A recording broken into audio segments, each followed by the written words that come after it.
You've just rolled up to In the Mind of JT, where the whiskey's strong, the opinions are stronger, and there's no filter in sight. We're talking no holds barred, people. I am JT, Marine, biker, and unapologetic patriot. I love my country and all things fast, loud, and wild. And if you came here looking for a smooth ride, well, you're in the wrong motherfucking place. Buckle up. Let's get it done. It's time to dive into the chaos that's inside my mind.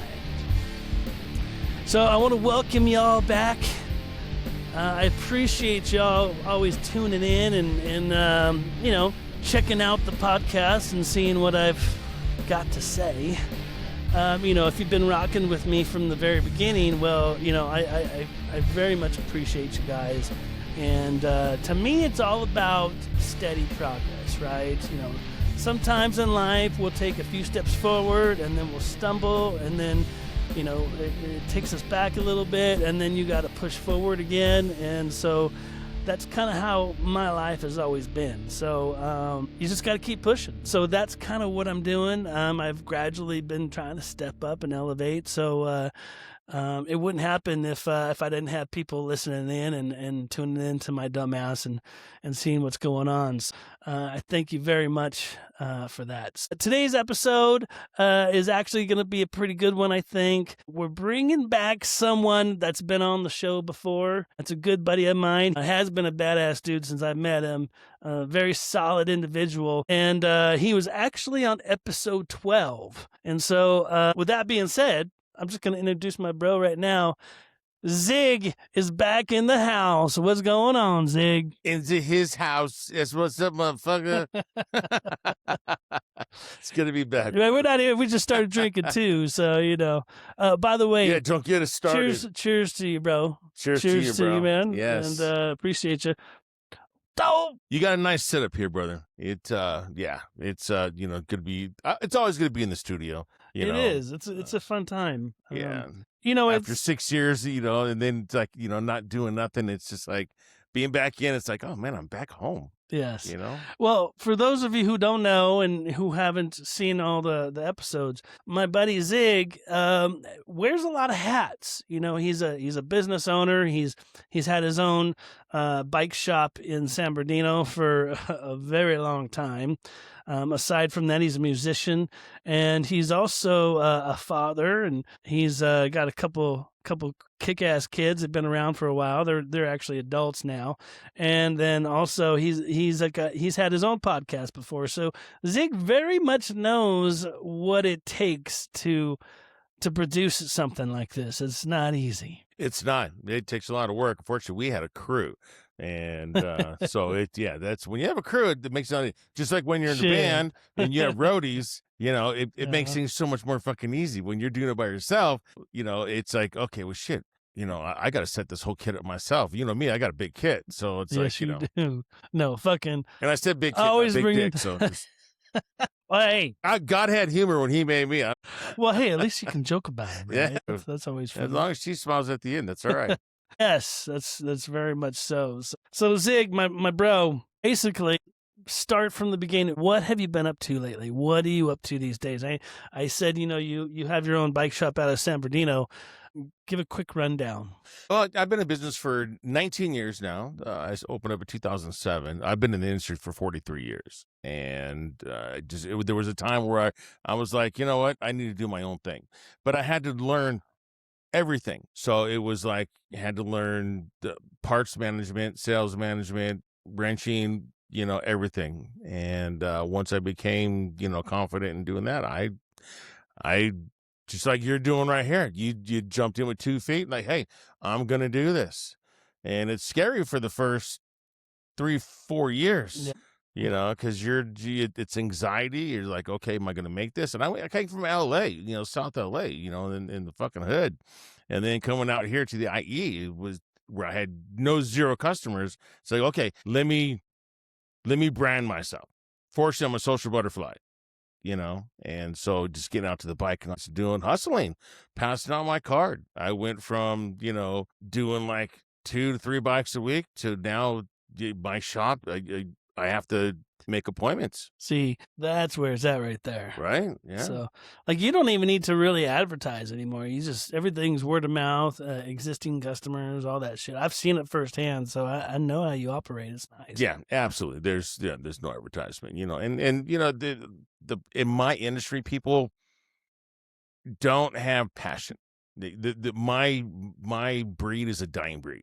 Anything new coming out is just like, okay, well, how can we make the fastest, fucking buck, and send the customer down? That's why if you call around, nobody wants to work anything more than 10 years old. Any dealership, call any dealership. I don't give a fuck who it is. And if they do decide it's only because they have some old school ass mechanic like myself inside there going, hey, Charlie, you want to work on this, 1980 or 1970, blah, blah. Yeah, I'll do it. What's his bank account like? And, the older it gets, the more money you better have. I'm just saying, Yeah. Well, not in mine, Yeah. but I'm just saying in general at most places, look, I charge what's fair. I know I'm not going to get rich, but I'm going to die happy. I tell you what, I've been into his shop many, many times. Dude, there's like a fucking 25, 30-year-old bike kicking it in there.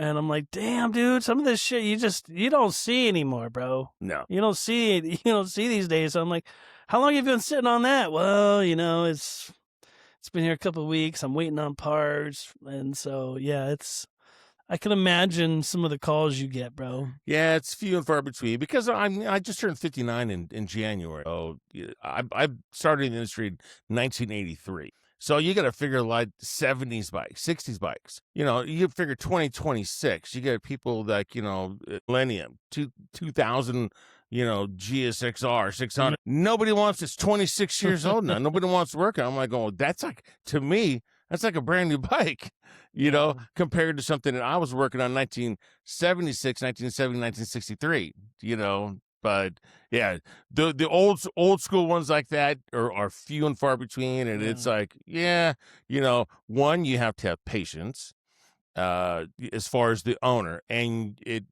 you have to have, let's just say, semi deep pockets, because I get it, dude. Stuff's not cheap. People know it's like you can't buy a part for a 1970 Honda CB 750 at all. It's discontinued. But when you can find them, people want like, okay, well, you can't even find this part. I've only seen like 3 of these on eBay, and everyone wants like $500 for it when this thing sold brand new for $70. So if you do go old school, you gotta be there. It's one of those things. Now, I take it Zig's specialty is like crotch rockets, because every time I go in there, he's got crotch rockets. I don't ride a crotch rocket. I'm far too old for that shit. I'm a Harley guy, and Zig's worked on my bike many times over the years until I found a more of a local spot. It just was more of a convenience thing for me. But that's kind of your thing, right? You do mainly like crotch rockets and shit. I like to go fast. I still do. So, I still track. So most of the local shops near me, there's one which I shout out for him, Cha Motorsports. He's really into track bikes and fast bikes, sport bikes, and the thing with people that want to go fast, you have to make sure that any two bike is you have to keep your P's and Q's up. But when you got guys that want to do like 100+ miles an hour, you can't fuck up. I wonder who does that. So that's very easy to do on a Harley, but there's local places that I won't mention. I don't want to throw anybody on the bus, but that do shady work, and and then the people are like, when you get past 100 miles an hour, things go from bad to worse very quickly. If you're definitely in the danger zone, for sure. Yeah, if shit's not right, So, and I want everything that leaves my shop, I want to ride it the same way they want to ride it. Yeah. You know what I'm saying? It's like I'm there. Feel safe on that bike, because I just took your bike at X amount of speed, so you're good to go. Well, they like to hear that, because nobody wants to do that, Well, I will say, and it happens with probably every biker. Like, especially when you've been riding for a while, you get on the bike, and next thing you know, you're hitting 100, 110, and you really are in the danger zone when you go anywhere over 90.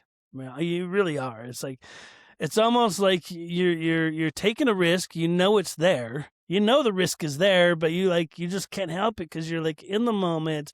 The adrenaline's pumping. You're freaking passing cars and shit. It's a really amazing feeling. But yeah, you're definitely in the motherfucking danger zone. So be careful. Well, anytime on two, you're in the danger zone. Yes. That's just the bottom line. It's a different world. A lot of people don't understand. So when you get on two, which is, everybody has to understand that in the United States, the number of vehicles, motorcycles versus everything else is only 14% in the United States. So we are like this very small little margin of people that, so like when I teach, I tell my students, like, I don't know of anybody, or I don't know majority of the people that will get up in the morning and be like, I'm gonna look out for a motorcycle today, and of course, then you've got when you become a rider, if you're gonna challenge yourself, just being on two, well, we challenge ourselves to say, wait, just, you know where I'm going with that. Yeah, totally. Totally. But there's also time and a place. So I'm not saying I'm ridiculous. I ride ridiculous on the street. That's why I do track days, and I like to ride on the track. But I still, back to how I work on bikes and how I know my customers ride. I know they don't have the same mindset as I do as far as like safety wise. It's like, okay, there's a time and a place. So I have to make sure like it's not just about going fast. It's like you need to slow the bike down. You need to turn the motorcycle. Okay. So this bike has to do everything. So suspension, tires, engine, drivetrain, that all has to be on point. Yeah. For that motorcycle to do things that you need when you need it to be done, and when you want it to put it somewhere, it has to go there when you want it to. Yeah. So there's a lot of factors involved in that. It's here's a quick side story. I've ridden here and there all through my life, right? But I didn't really get my first motorcycle till, probably 2018, 2019, somewhere around there. And of course, I wanted to be a safer rider. Once you get your own bike, you want to kind of make sure you're doing the right things and whatnot. So, of course, I take Zig safety course, which, by the way, he's also a safety instructor. So he's very particular when it comes to, riding gear and safety. So it made sense for me to take his class. So, I go through the class. And I'm kind of a little premature, and I'm riding kind of aggressive, but Zig had to correct me a few times, along with one of the other instructors, if I remember correctly. Because that's Chris. Yeah, he's actually in town from Tennessee. Yeah. So I remember he's like, "Hey, fucking slow down," But I'll never forget. So I go through the class, right, and Zig, first thing out of his fucking mouth. Wait, that wasn't your Indian Scout. That was your Indian Scout. Yeah, on the Indian. That's when I had the Indian. Yeah, that's not a Harley. Oh, yeah, you're right. I did have stand corrected there, bro. You're right.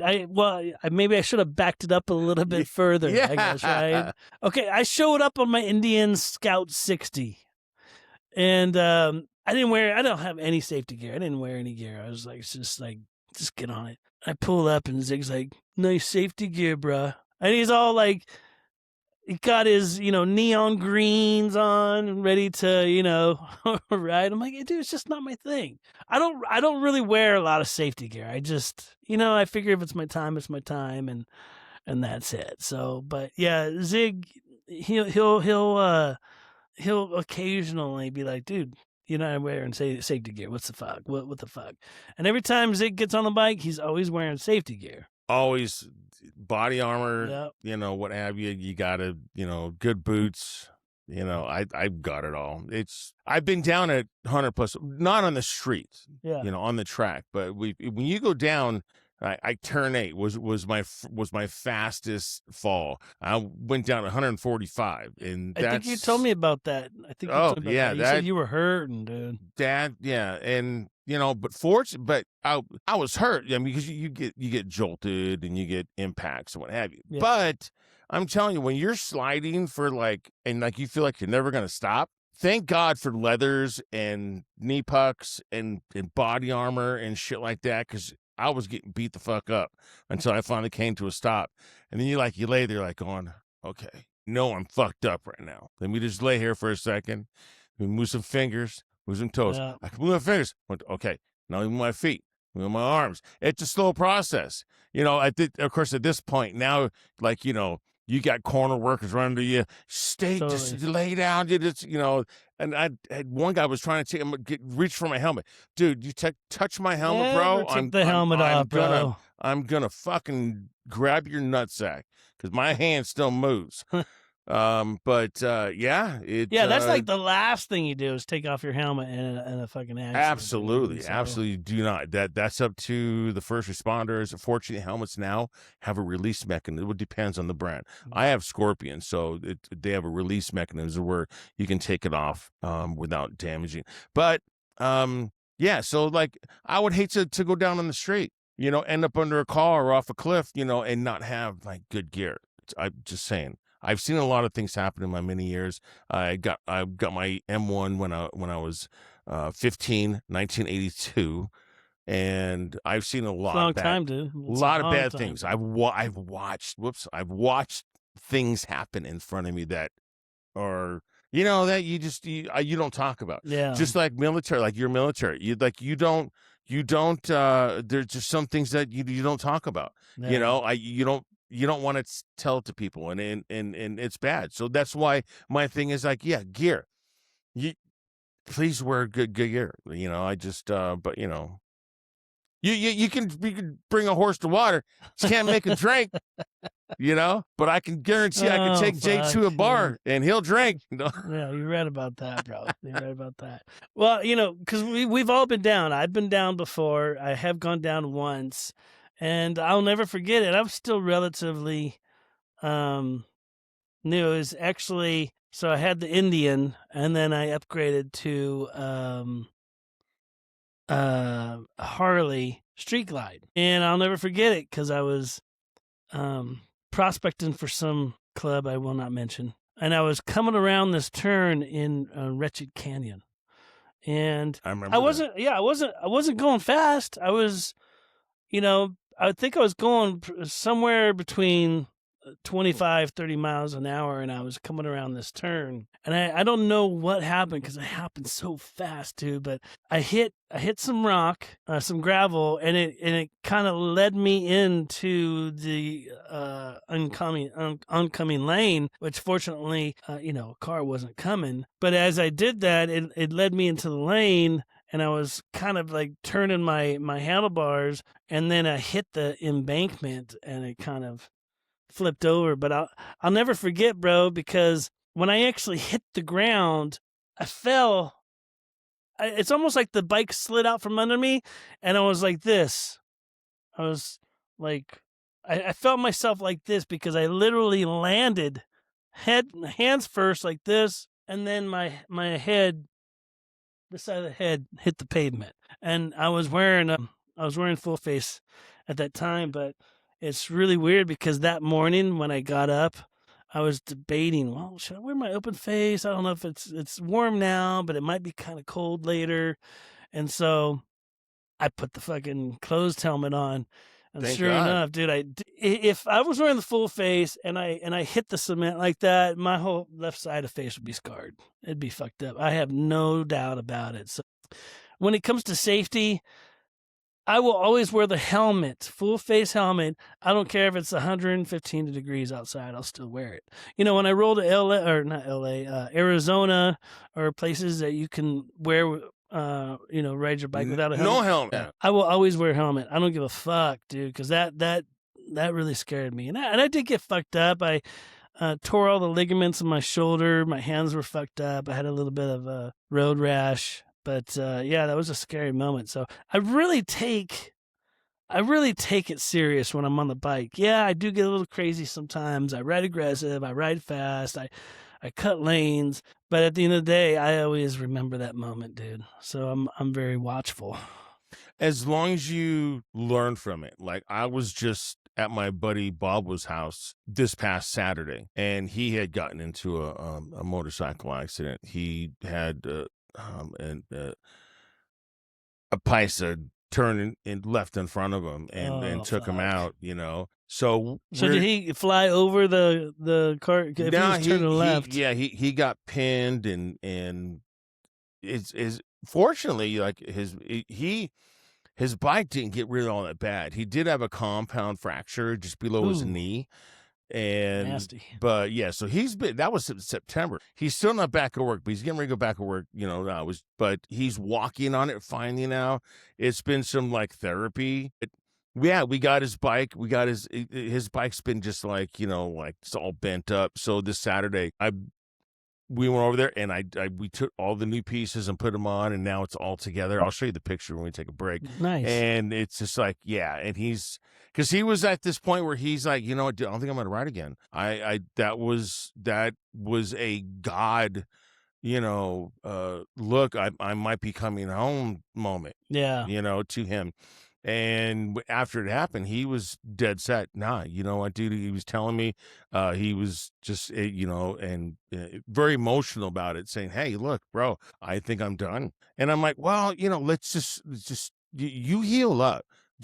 I'm not one to pressure someone. Oh, dude, what are you talking about? You know, what the fuck, but you're a motorcycle rider. Just, you know, get back on the horse. I don't do that shit. Yeah. You know, it's like I'm just like, hey, just take care of you right now. You know, he had his insurance company bring the bike to my shop, so I just stored it there until shit got, you know, squared away. And then once he got, you know, the check to fix him, blah blah, he's still like apprehensive. And yeah, I'm just like, you know, worst case scenario, bro, let's just fix it so you can at least sell it, you know. And but it was really awesome because as this process has been going on and we've been getting his bike slowly back together, this past Saturday, his bike was all put together except the battery was dead. We couldn't start it. Lame. I know. Sucks. I was like, oh, all we need to do is fire the fucking thing up right now. And he's like, I'll leave it on the charger. I'm like, I don't know. Because that battery, because he's bought all the parts, I assumed he had bought a battery. But so he's like, I'm just going to put in the charger overnight and then hopefully it'll charge up. I'm like, I don't know, man. Motorcycle batteries, they're very finicky. And so I texted him next morning. So did she start? And he's like, no, you're right.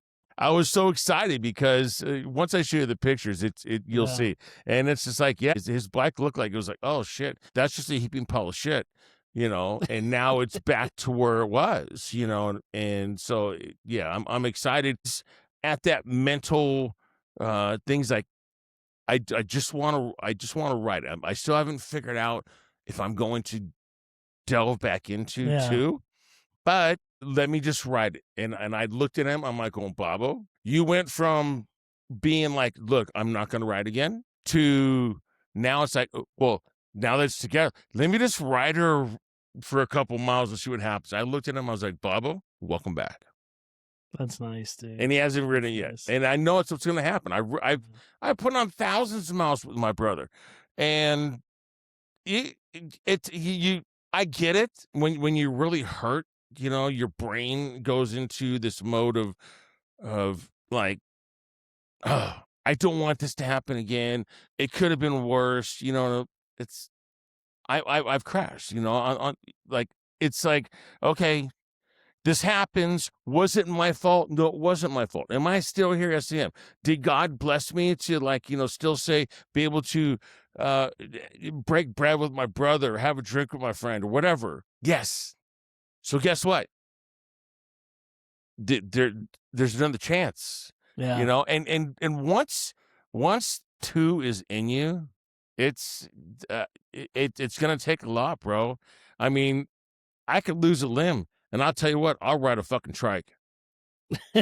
I just, my whole life, I've started riding at 7 years old, and I'm 59 years old, and I just don't know what else that's been the longest part of the thing that's been part of my life is motorcycles. Yeah, man. Literally. It really is a wonderful feeling, man. And, I don't think I was ever at your bro's point. Like, yeah, I crashed and I was scared and it made me hesitant. As a matter of fact, even months after that, and I started, because I couldn't ride again for like at least another month or so, month and a half. And then I went out and bought a new road glide. But even then, I found myself, like, I couldn't wait to get on the fucking bike again. But at the same time, I was real hesitant on turns. I was like, even now, dude, I crashed, in, I don't know, in 2022, somewhere around there. And I still, like, on turns, I slow down, dude. Like, I just, I haven't got out of that fear mode. I find myself, I don't ride as aggressive as I used to. So maybe it did me a good thing. So. Well, it could be, it's with everybody. It could be like a corner, like if you have an accident in an intersection, people, when they enter intersections, they start getting into like fear mode. So and it could be with anything. We're driving a car, a bus, yeah, totally, a motorcycle. It's just that part, that something that traumatizes you, that is what you remember. And, but I like going fast in corners. I don't blame it. There's just something about when your knee touches the ground, Yeah. when you're not crashing. Exactly. And you're just mobbing the shit out of that turn, Yeah. It's just, but on the track, I don't do it on the street. Totally. But it's just these, wow, it's like life altering. It's like, I live for this kind of thing. Like remember that movie? What was that movie with Keanu Reeves and Patrick Swayze? Wait, he was the surfer, Point Break? Yeah, Point Break. They were the adrenaline junkies. So everything they did was just like, over the top. They just brought them to that edge. Yeah. I mean, right, even if you're commuting, I think it brings you to that edge. I mean, for real. So, I mean, you have a lot of challenges. You have all these asshats around you. So you're constantly diverting yourself from danger left and right and implementing skills that if you took a proper training course and you practice, you made it in a muscle memory, it's a challenge. But when you get to work, you're like, hell yeah, let's get this fucking day started. You know what gives me that adrenaline rush, like Point Break, is when you're riding 120 and then you fucking split lanes, dude, riding 120. You're like, fucking people's like, what the fuck, dude? I know it's dangerous. It's funny you mention, because I remember this was years ago. I was lane splitting. This is when I lived in Highland, and then I seen a few lights behind me, and I was going down the 10 to the 210 north to go to East Highland, and I pull over and I just see and I'm like looking, I'm like, oh. And I remember at the time that when you were with that patch, and I'm like, and then at band practice, you're like, hey Zig, yeah, that was us that passed you. Oh, I remember that. Yeah, because then one of your buddies came to the shop with you for band practice, and then we were talking about track, and he's like, yeah, and you're like, yeah, my buddy, he rides as hard just like that you ride your Gixxer or whatever. And I'm like going, okay, well, hey, you want to go to the track? He's like going, yeah. I'm like, all right, well, let's do this. I'd love to see you mob that hog around a track. Like, these other bikes that are like, built for this stuff. Because I'd be like, hell yeah, Mace, let's do this. Dude, you would smoke him. But yeah, we were mobbing pretty hard that day. I remember, dude. It was a good time. But anyhow, what do you do, right? So let's switch topics here and move on to Fallen Union. Now, another quick backstory. I knew Zig for a couple of years before he joined the band, right? But I didn't know him. Like I knew him through a mutual friend who was Henry, who was the guitar player for Fallen Union. And so I knew him that way, and so that's how we became friends. So we were friends for many years, and, I'd take my bike to his shop and stuff. But then, Fallen Union was looking for a drummer, and Zig was a drummer. And so Henry put that idea in our head and name dropped you. And we're like, kind of made sense, dude. So next thing you know, you're fucking rocking with Fallen Union. Henry's been the Zig recruiter for quite a few bands. hey Zig, what's up? What's up, Henry?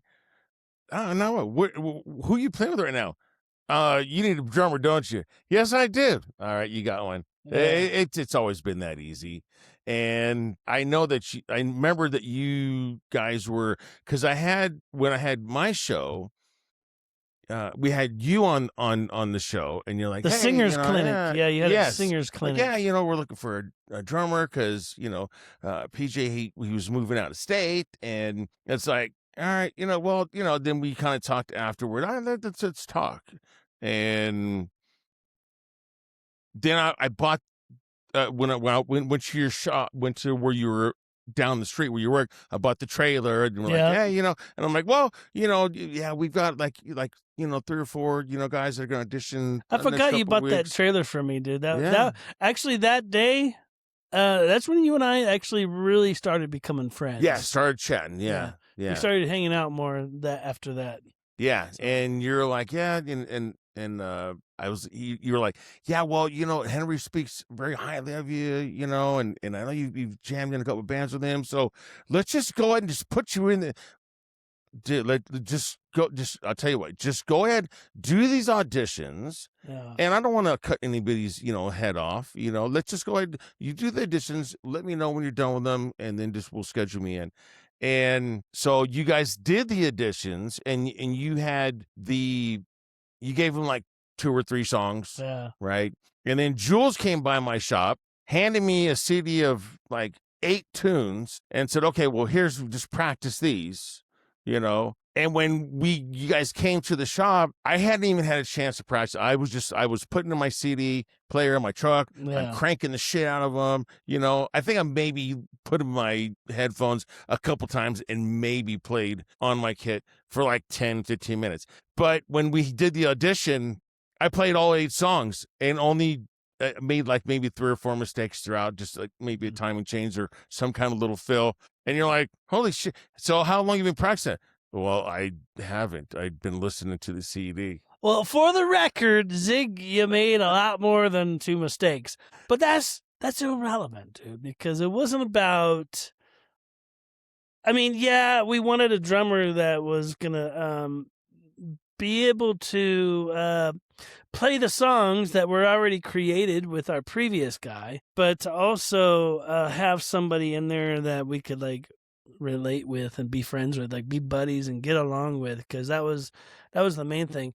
Because up to that point, Fallen Union made a name for ourselves. We've been together for many, many years. So, before when we found out PJ was leaving, we were like, fuck, dude, this is going to change the whole dynamic of the band. It really did. Because, like, dude, we were pretty fucking solid up to that point. And, that's what happens when you're together, 6 years or so. You just kind of learn little nuances of how he plays. And, like, I know this is going to sound funny, okay? But I would move to how PJ, the old drummer, would play. If he would hit certain cymbals, I would move a certain way to those. It was kind of like a weird vibe, where maybe I'll do a little kick or a punch or something like that. And just, it was about the momentum and the vibe of getting the crowd pumped, right? So when PJ left and you came in,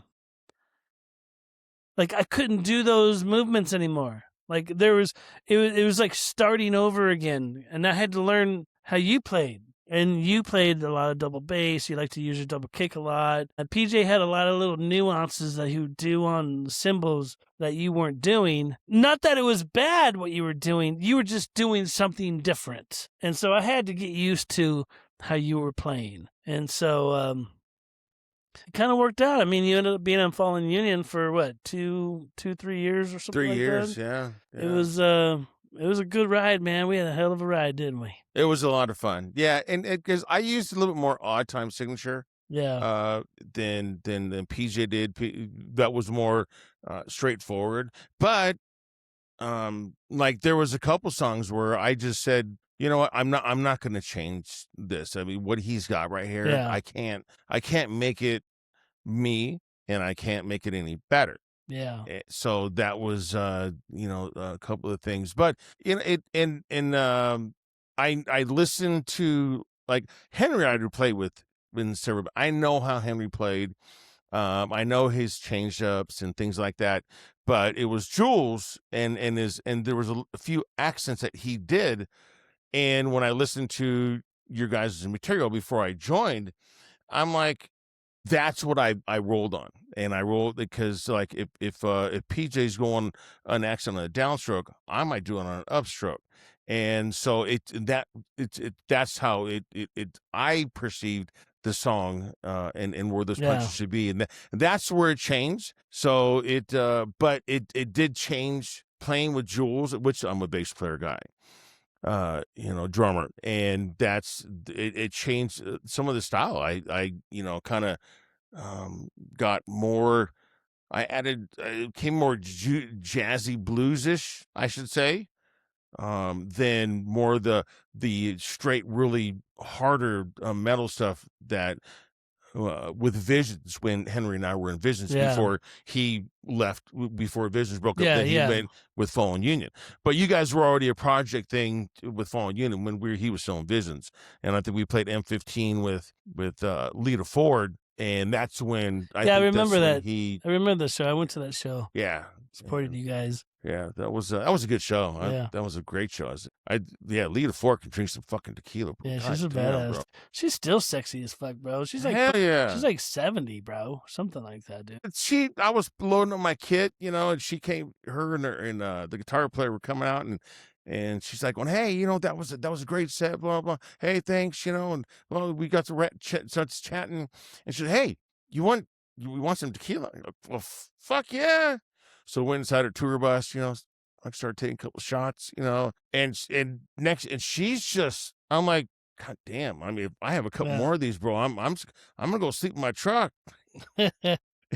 Well, of course, she doesn't have a tour bus. So, well, she's a professional, bro. Right? You know, but yes, she really cool. Yeah, that was a great gig. But yeah, then we did the Falling In thing. That was great. I had a lot of fun, and I remember going back to the crash that she had, because we were supposed to play at the Orange County Fair. Oh, the very next day. That's right, bro. I totally forgot about that. Or like 3 days later. Okay, let's back up a little bit. So we had a yearly show that we played the Orange County Fair, and we had it scheduled. Dude, I crashed the night before that fucking show, bro. And total coincidence. Like, who would have fucking thought? Who would have thought? So the day before, I crashed. Mind you, I crashed at like 8:30 at night, right? Show's the next day. I think we go on at like 3 o'clock or something, 3 p.m. or something. And so I'm at the hospital, and I know something's wrong with my shoulder. My ligaments are fucked up. I can't move my arm.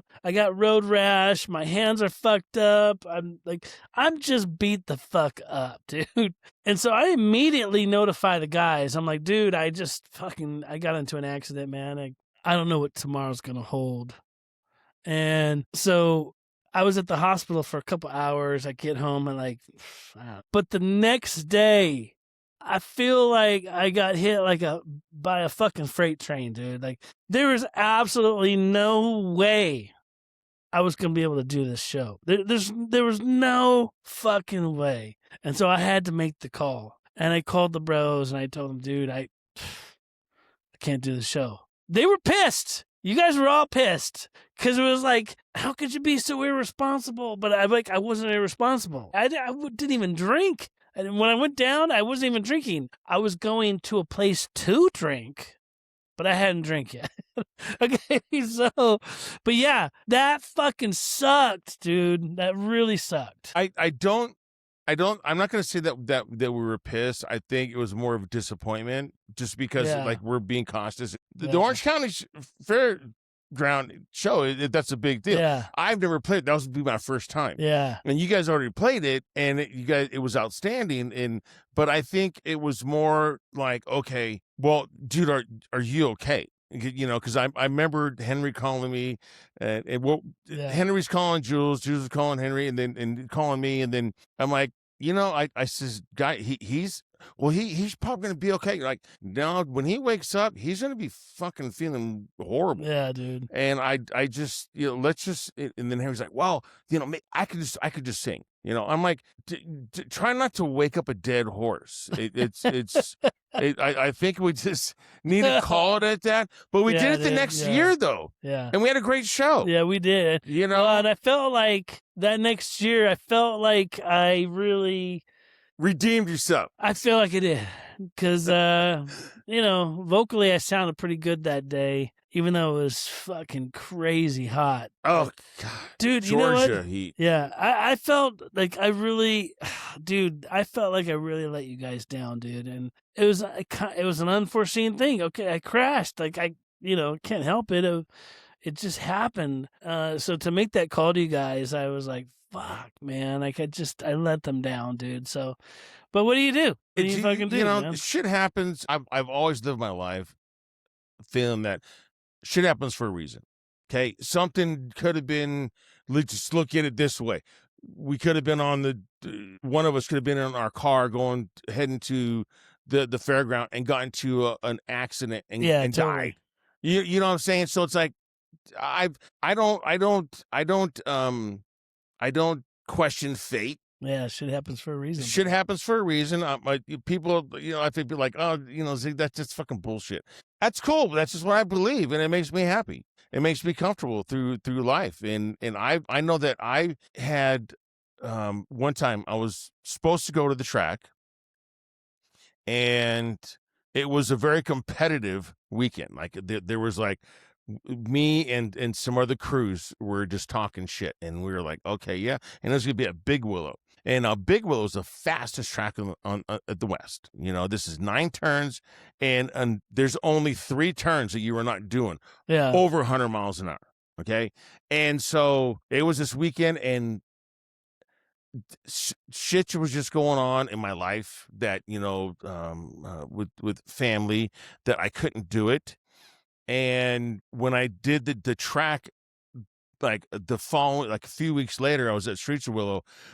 My motor locked up, but fortunately it was at Streets, so I was going. It was a smaller track, so I mean, you're doing like the corner I was in was like a 40-mile-an-hour curve. Had my motor locked up, and turn 8, 9, 1, 2. Could have been like severely like injured.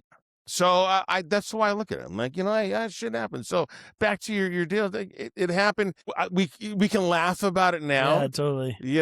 But we still did the Orange County Fair. Although I was sweating balls. It was like 103 degrees and like 10,000% humidity. Hot, like you just standing there, you were sweating balls. But we kicked ass. Fuck yeah, on we that did. Show, dude. That was a great show. That show was fucking rad, dude. I wish I didn't have a girl at the time, man, because that fucking bartender dude was like, she was chopping it up with me.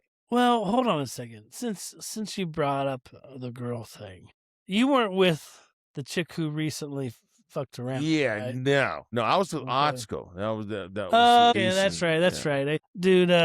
Which since we're going that route, I wanted to congratulate you on your engagement. Oh, thanks, bro. I appreciate it very much, dude. Thank you, man. That's a blessing, and I watched the show that you had with her on.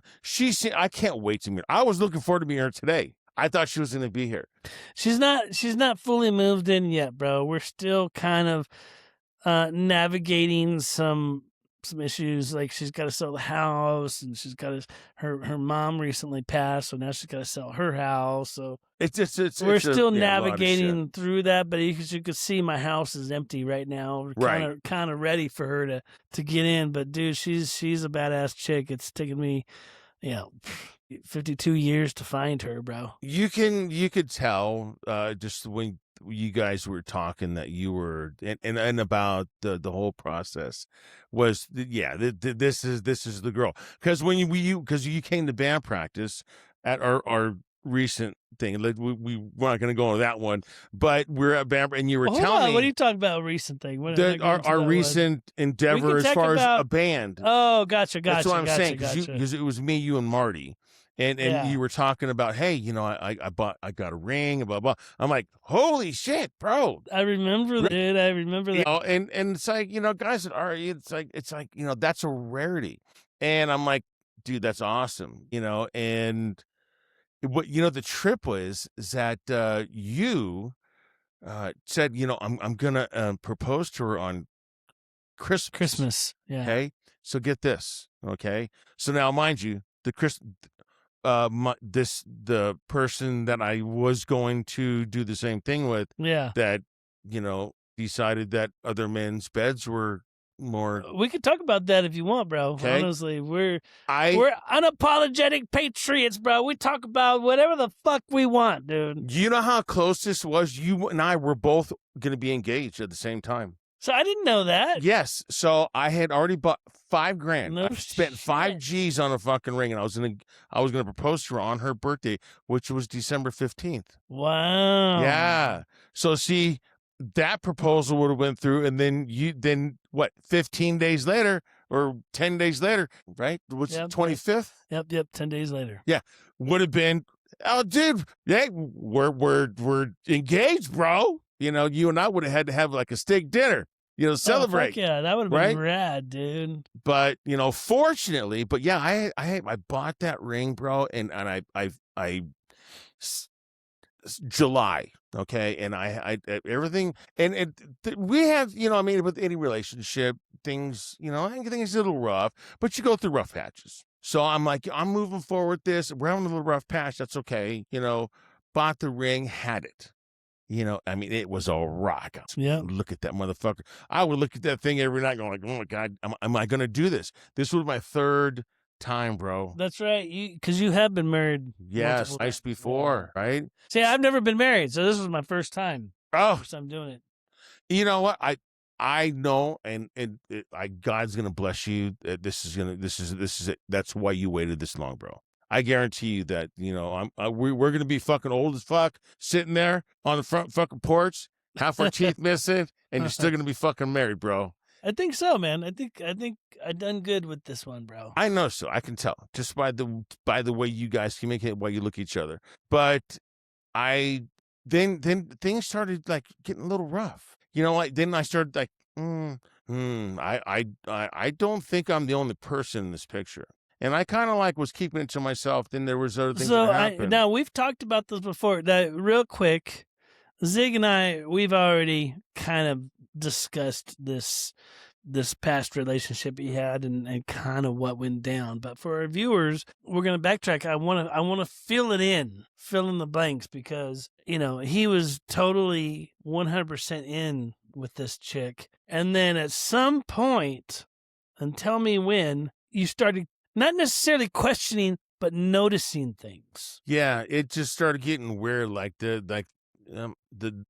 distance, emotional distance. Okay. Was getting, the gap was, because we know we're not dumb. You kind of know when everything's like lovey-dovey, everything's great, and then all of a sudden it's not there for like a week, right, dude? Like, you just kind of know something's going down. Well, every serious relationship I had, I've had 5 serious relationships in my life, and all 5. I mean, this would be prior to this last one, that we're talking about. All have cheated on me. What? Yeah, so that was the end of all 5 of those, dude. My serious relationships. And it's just like I don't know what it's like to cheat on somebody. I don't know what it's like. I just don't. I've been raised just like, hey, when my dad's like, look, you find a woman, that is your woman. You be good to that woman. You take care of that woman. You make her happy. It's an old school thing. You know what I mean? That's why, marriages, like, you see grandpas and grandmas, they've been married, 50 freaking years. Crazy. Because that's the old school way. You know what I mean? It's like, this is my woman. Now they just want to fling their pussy or their dicks left and right. So I'm just like, I sensed it. You're right. I'm like, I've already felt this before. Once we're in August, September, yeah, no, something's not right, you know? And then we ended up kind of doing like a breakup at the end of October. And then. Let me guess, you guys had like outstanding sex and then got back together again. No. Oh, okay. No. And then, that's usually what happens. No. Dude. And then like throughout November, it was just kind of like, hey, you know, like little conversations here and there, but I knew something was wrong. And then I went to my last track weekend of the season. And then I come back, and then she decides that when I got back, and she calls me up, wakes me up. Hey, I just want to let you know that, you know, well, I mean, after some conversation, she says, you know, you're right. I've been cheating on you. I'm like, okay. So how long has it been going on? Since February. Damn, dude. You know, and so that's like over 6 months, bro. She was fucking around on you, dog. February, March, April, May, June, July, August, September, October, November. Fucking 10 months, bro. Fuck. Okay, so it's and then women wonder why it's so hard for us to trust them, dude. It's just like, fuck, bro. And just I mean, for your listeners, you know, there's people that, you know, they do this and they know they're doing it and they know they're in the wrong. To me, I can't fathom what it would be like to be a person to either spread your legs or put your dick inside to somebody else. How does that feel? Like, what are you thinking at that time? Because to the person that loves you, you have someone that loves you and wants to devote their life to you. Yeah. How do people fathom that? That's crazy, man. Bro. I don't get it. I can only talk from my experience, and I've never been really in love until I met Amanda, right? Like previous, you know, girlfriends and stuff, you know, there might have been a little bit of playing around with other people on occasion, but I knew because I was never in love. I've never loved anybody until I met her, right? So I don't know what it's like. I'm a very loyal person. I think I fucked around a couple times when I was younger, like in my 20s. But you weren't in love. I wasn't, dude. See, that's different. I wasn't. And like I couldn't imagine like now, like where I'm at now with Amanda and getting married, like I couldn't imagine going outside of her. Right. You know what I'm saying? Because I'm just like, every day I find out something new. We get closer, we're closer. And I really enjoy that. Like, she's literally my best friend. I talk to her every day, like multiple times a day. Like, I couldn't imagine just one day waking up and just going fucking around on her. Right. Like, it's just not in my thoughts, my DNA. It's just not in my purview, if you will. So my question to you is, though, because I caught something that you said that kind of blew me away. You had said you've been in 5 serious relationships and every one of them cheated on you. So my question is this: were these women? I'm gonna say this: were these women like way younger than you, or were they at your age level? Because I know you do like to date younger women. Well, actually, all of them were within a few years of me. Okay. Well, so yeah. So no, this because I was gonna say, if they're one, like way younger than you and you're older, then I guess I could kind of see it. Maybe there's an age gap there. Well, this recent one, there was an 18-year gap. That was the biggest gap in any relationship I've ever had.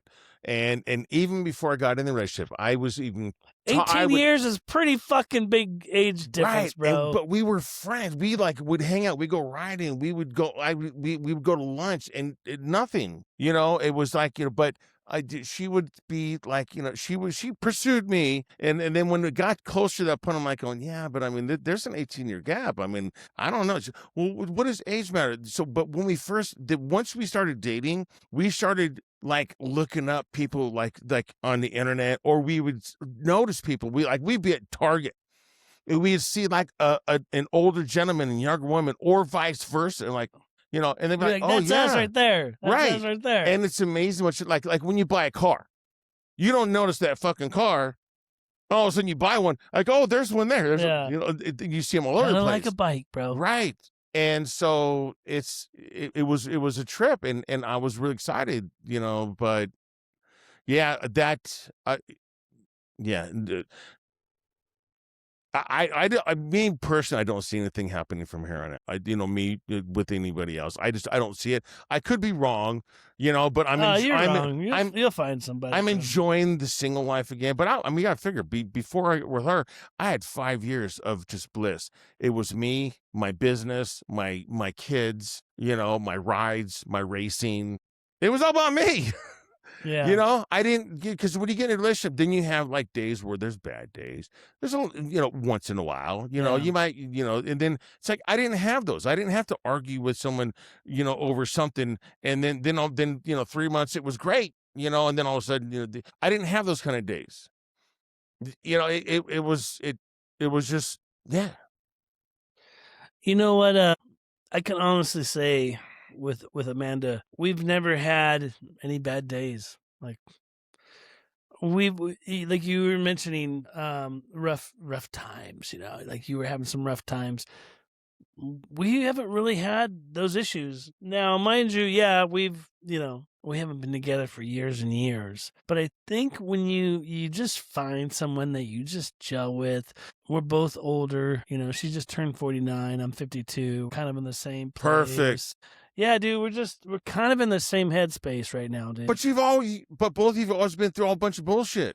Yeah. So now you're like, okay, well, we've been through all this bullshit. The bullshit, you're like, I don't want to do bullshit anymore. Neither do I. I love you. I love you too. It's pretty nice. Let's smash. Yeah. That was funny that when you guys I was watching you guys' show. She was so embarrassed. I fucking was laughing my ass off, like going, fuck yeah, smash. I've never heard of that. Bumping uglies, monster sex, hate sex, sex, circus sex. We're going to smash. I'm like, I love that. That's awesome. Yeah, these two are meant to be together. We still talk about that. Like just this past weekend, we spoke about that a little bit because she had an estate sale, dude, and she was kind of embarrassed by it, but she was all in good fun, dude. But yeah, you know what, dude? I believe there's somebody out there for everybody. I think it just kind of happens when you least expect it. So I wouldn't say count yourself out. You're still a young lad. Yeah. So, it's, like you said, things happen for reasons, brother. Chicks, dude.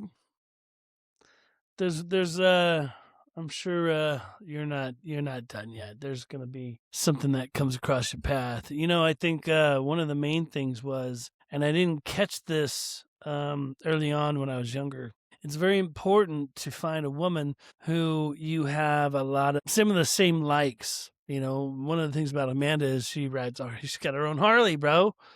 Awesome. We ride, and she rides better than a lot of dudes. So that was a huge, huge bonus for me. So, yeah, man, at the end of the day, I think people come into your life for a reason. And I think, I don't think you're done yet. And I always take a positive, a negative, and I turn into a positive. Your dot thing is like hanging off the edge right there. Oh, well, grab it here. Hold on. Got no idea. When you tripped over the motherfucking cable, bro. My fault. Me and my big ass. It's all good, bro. Gorilla feet. But I always take a positive or a negative into a positive. You know what I mean? If something bad happens, it's like, okay, it happens. So now how can I learn from that? Makes sense, dude. And just like look at things differently. So don't date anybody 18 years younger than me. Yeah, dude. So there's the first one. And it's funny because I go to this place. It's I live in Grand Terrace, and I go to this little place a couple times, once, maybe twice a week for happy hour. They got great chicken wings, have a cocktail and let's go home. And yeah, one of the waitresses, and so we get to chat, and I'm a social butterfly. Yes, I love to chat. You do. I'm not trying to flirt, blah, blah, blah. Like I said, right now I'm enjoying doing me. right?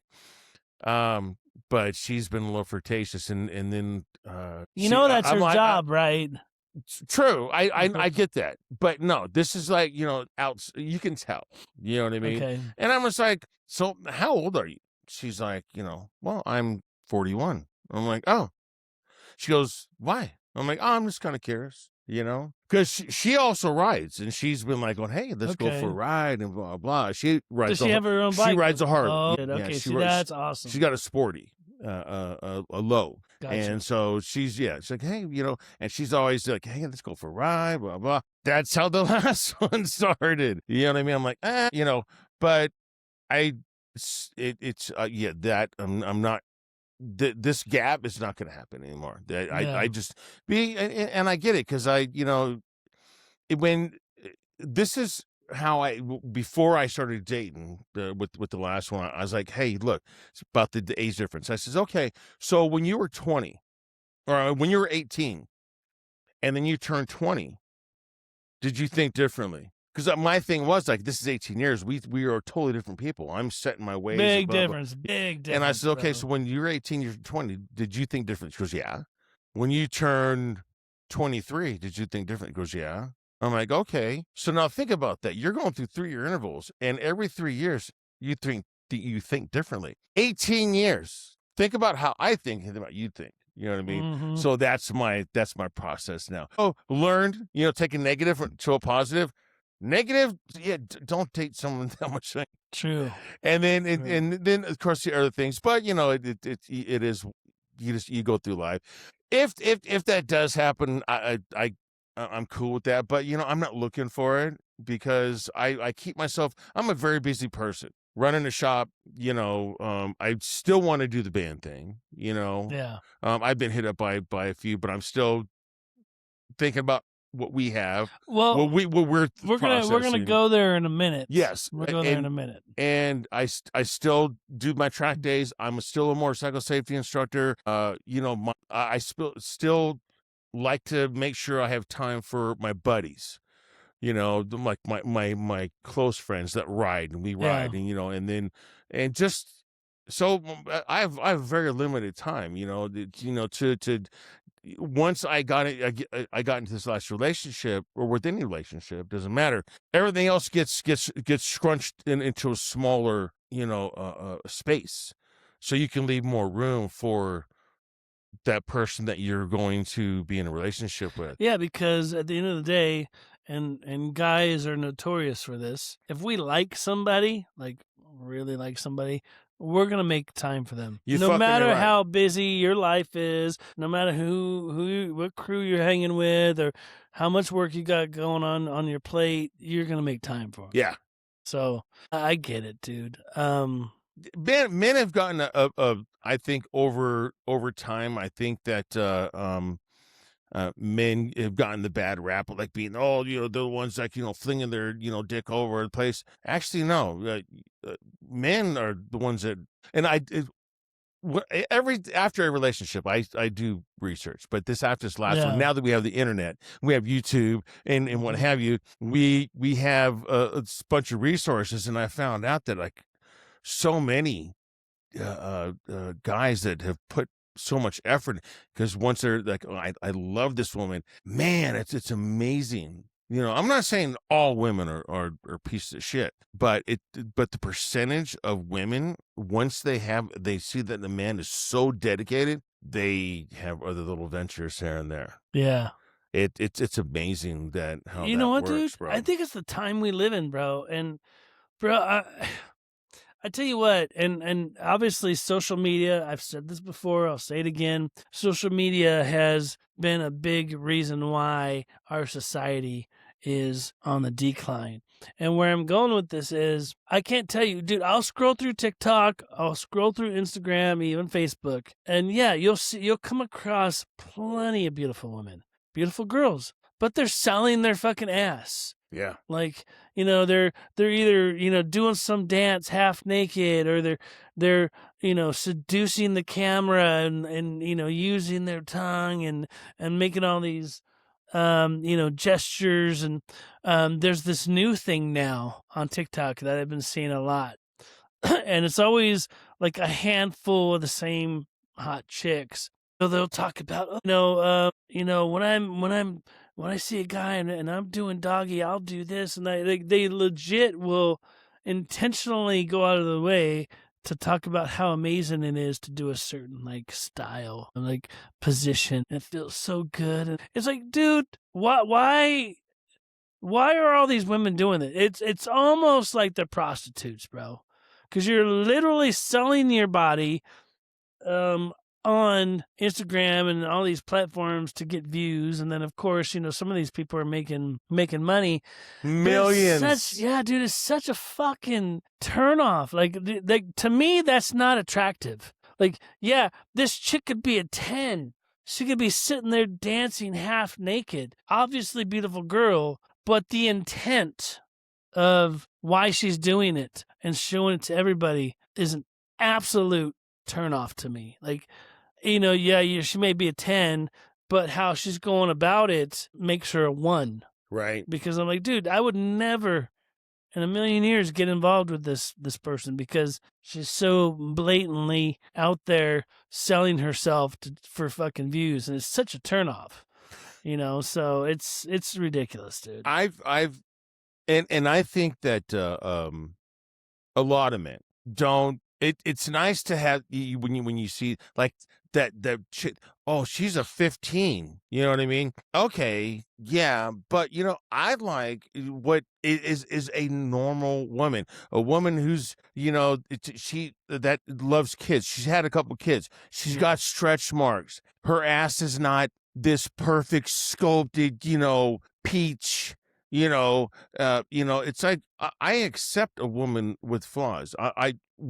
Especially if they're not trying to sell themselves on their socials, right? So when my son's mother, after she had our first son, a woman's body, that's a lot, and a true man would appreciate what a woman goes through at that point. I mean, their body changes. They got stretch marks. They gain some weight. You know what I mean? And things droop a little bit. I'm like, you are more beautiful now than you were when I met you. Like literally, you've just. I look at the amazing thing that you did, and I'm holding our son. And then the second son comes along, you know what I mean? Then after the second son, it's like, okay, well, let me get a boot job. Well, okay, I'm cool with that too. You know what I mean? We can get those perked up. But, still the stretch marks and things like that, that doesn't bother me. You are the woman that I love. And I love you even more for doing this.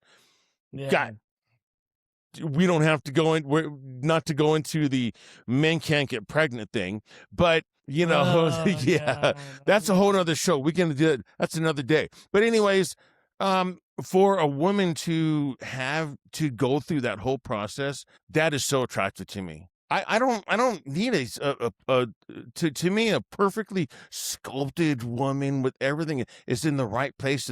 That's not that it's good to look at. It's not what I want, though.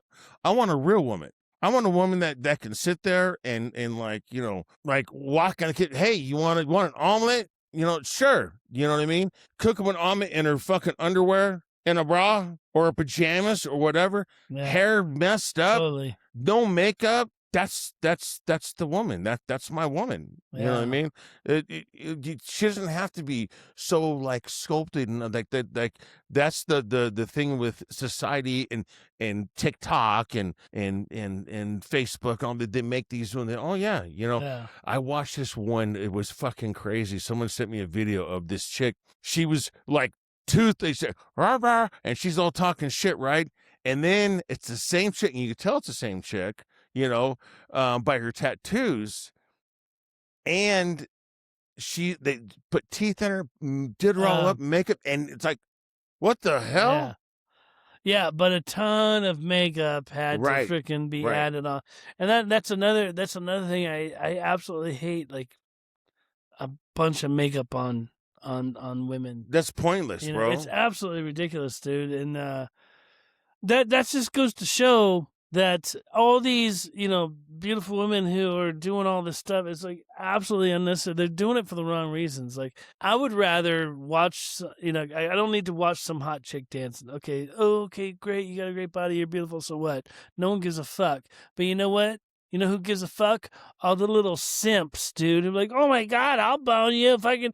And then they go to their OF sites, and it's like, dude, you guys are straight fucking simps, dude. Right? These clowns do it because they fucking think they got a chance, and that's why, I just think this whole social media thing is all fucking twisted, because I don't want some fake shit. I want some real, genuine connections, and I'm not talking just about relationships. I'm like creators. I'm a creator. I consider myself a creator, but I don't get the, million fucking views because I'm not showing my fucking titties. I get fucking maybe a couple hundred views, and I'm talking politics. I'm talking with my buddy Zig. I'm talking with my brother and stuff. Like, I'm talking about real world stuff. People don't want to always see that shit. They just want to see hot bitches fucking wearing a bunch of makeup that they will absolutely have no chance scoring with. Right. And it blows my mind, because I'm like, dude, you got legit people out there, legit creators who are actually talking about some cool shit, and like people don't give a fuck. Right. It's almost like it's ass backwards. It really is ass backwards. So it's we're living in fucking crazy times, bro. Right. And I can definitely tell you right now, if you and I were trying to fucking show our titties, we would get 0 views, dude. They'd be like, I don't want to see I'm as white that. as Casper, okay? I'm white as Casper. Shit.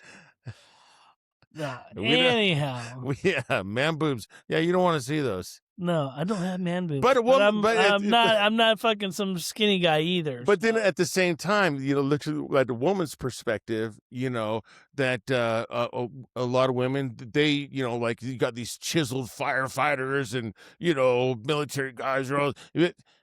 Your typical woman wants a guy that just has paid his dues too. You know what I mean? That worked hard, and got scars, whatever. It is what it is, and that's what makes a people real. And getting a good relationship, which, back to my point, is what you're in right now, and congratulations, dude. I'm really happy for you, bro. Dude, thank you so much, man. She's an awesome woman, and it's so funny you said something that I really kind of agree with. The more time I hang with her, the more time I see her, the more I care about her. Does that make sense? Yeah.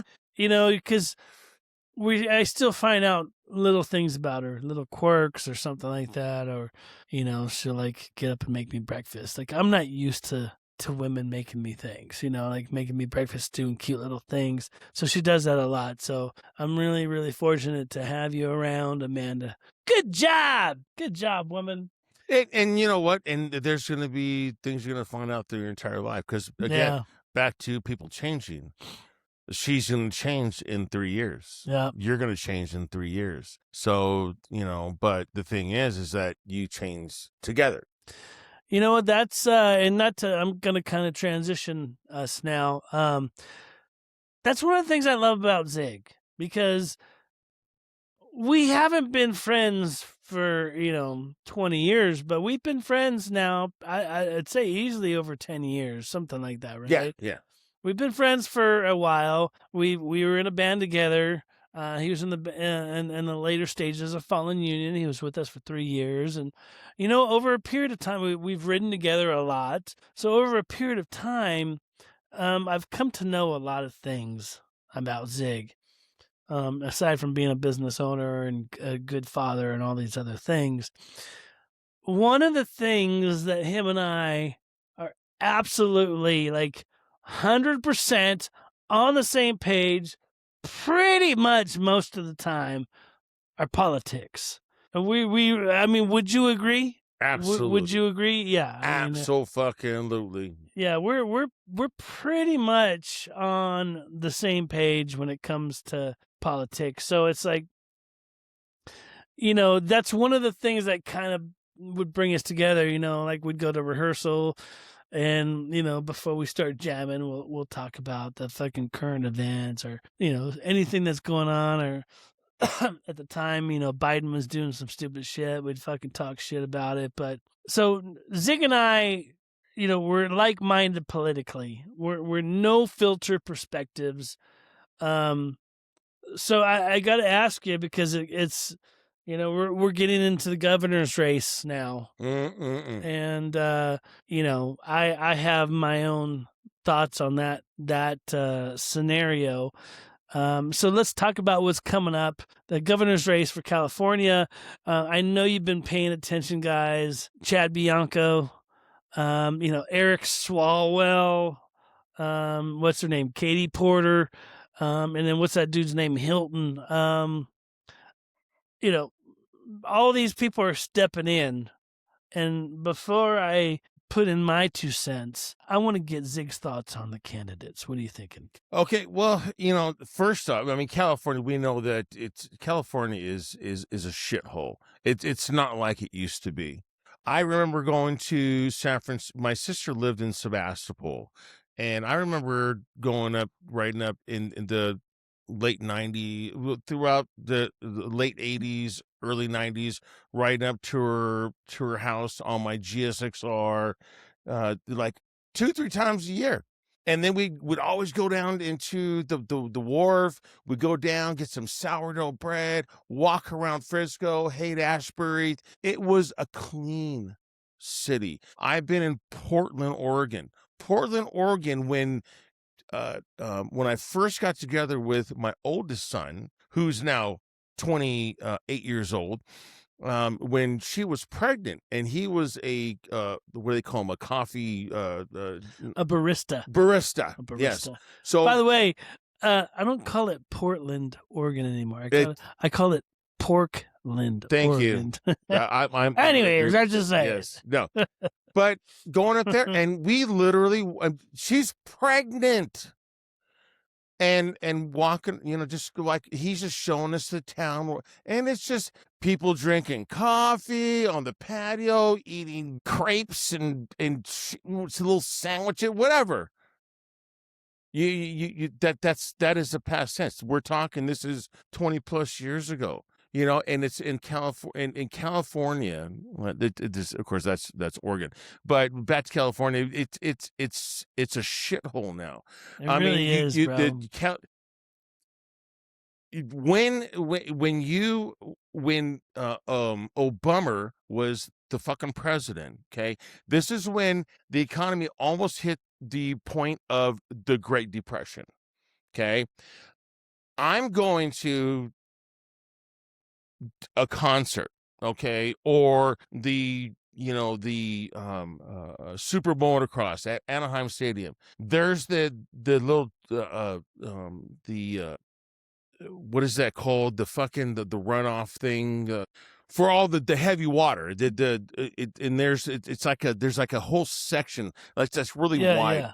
I know what you mean. Yeah, became people that were living there.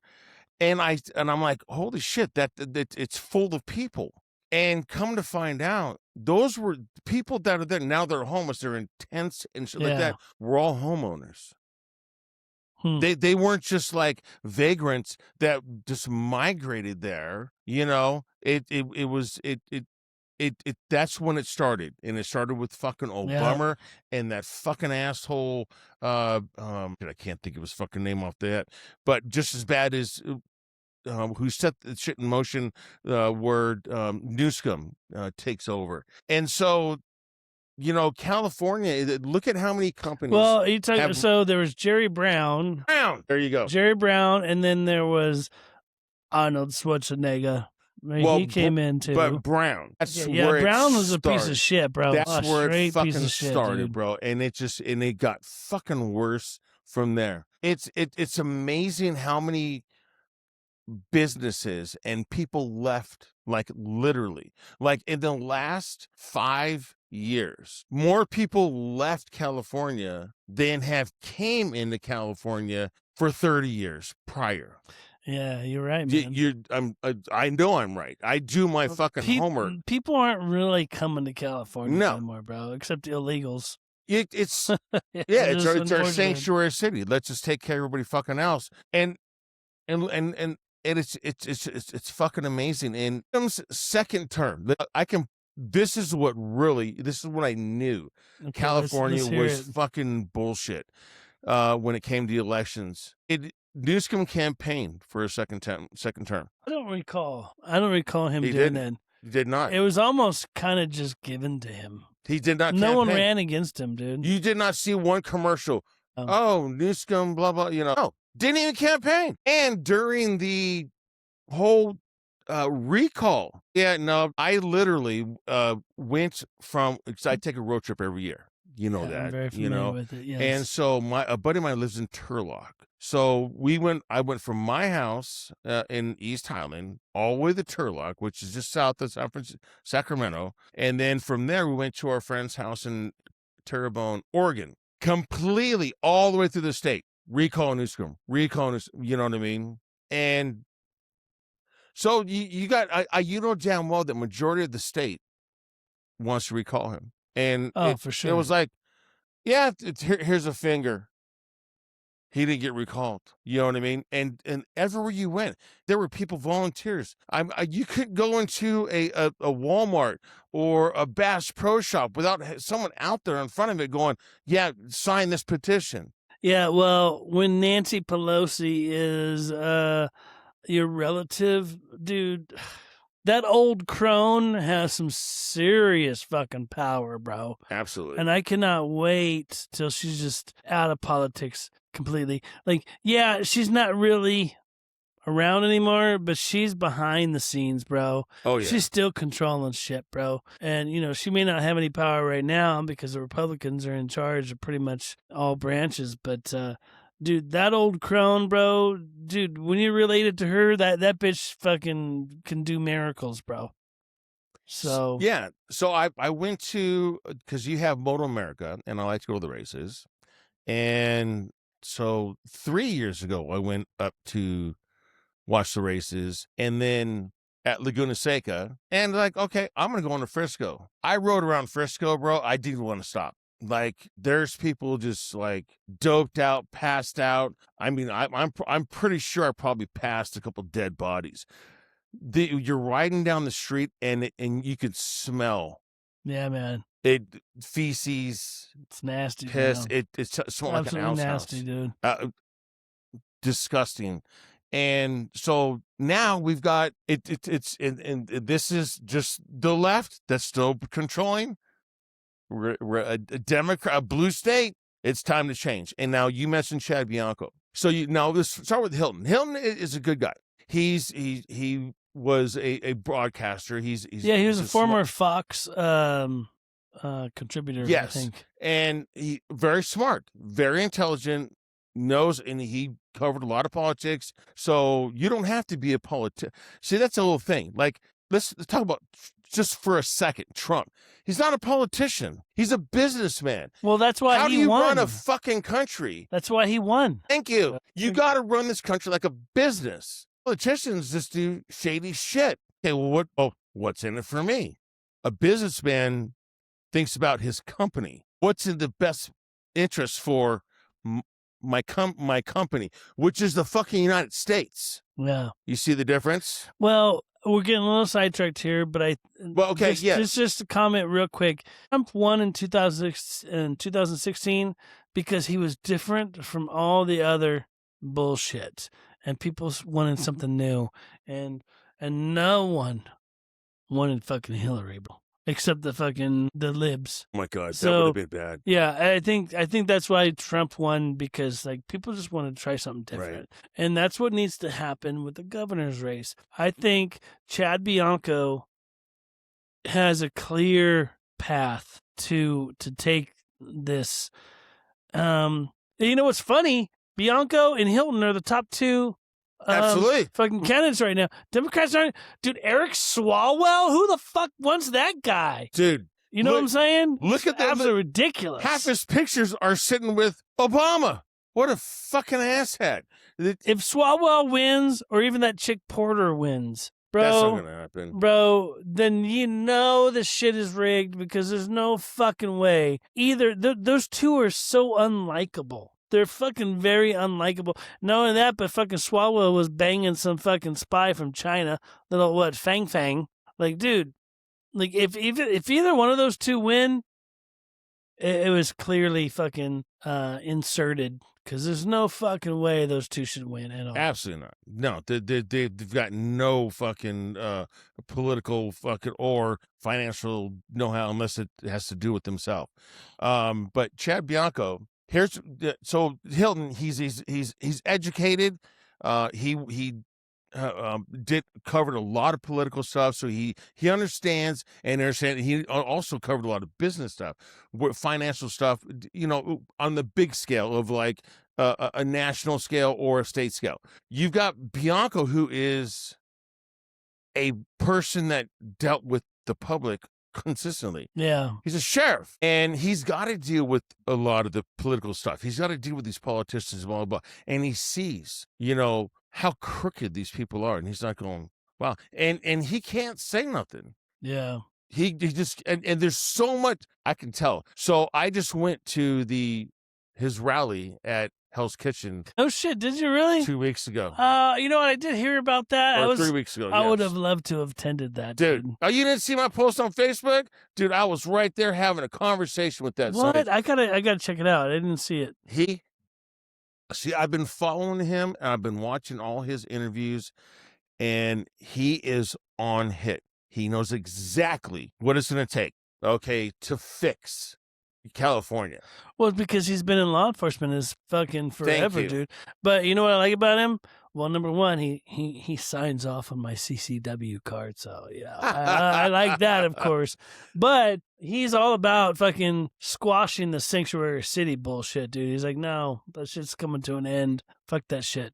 Well, he also, like, when they were trying to, like, when it came to masks, he's like going, no, I don't believe in that. My officers are not going to wear a mask, and and if someone's not wearing a mask, we're not going to enforce mask. What is that? Mandatory mask, appropriation for any of these people. No, we're not going to do that. L.A. Hell yeah, you were. Hell yeah, you were.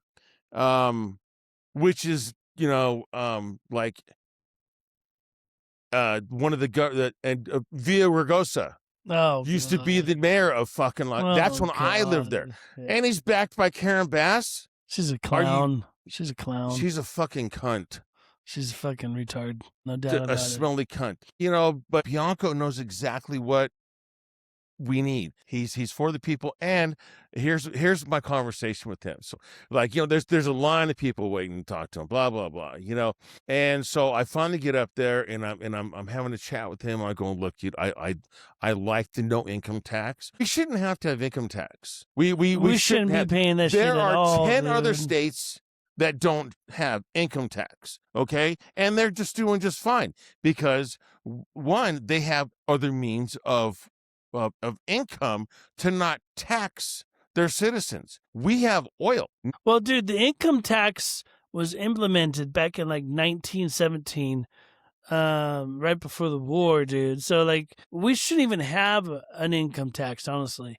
Like if we didn't have to pay income tax or any kind of taxes here in California, dude, citizens here would be thriving, bro. Yes, absolutely. Thriving, dude. Absolutely. And they go, oh, what's contributing to so when you retire, you get your social. No, I worked. There's other taxes that go into that. Yeah. So Steyer, the billionaire, okay? Yes. So that fucking asshat.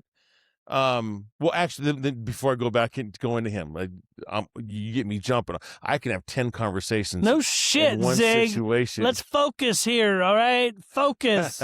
So I'm talking to Bianco. I'm like, oh, look, the income tax. I love your stat on that because you know what? If there's 10 of the states that can do that, that don't have as much of a because you got New York, you got California.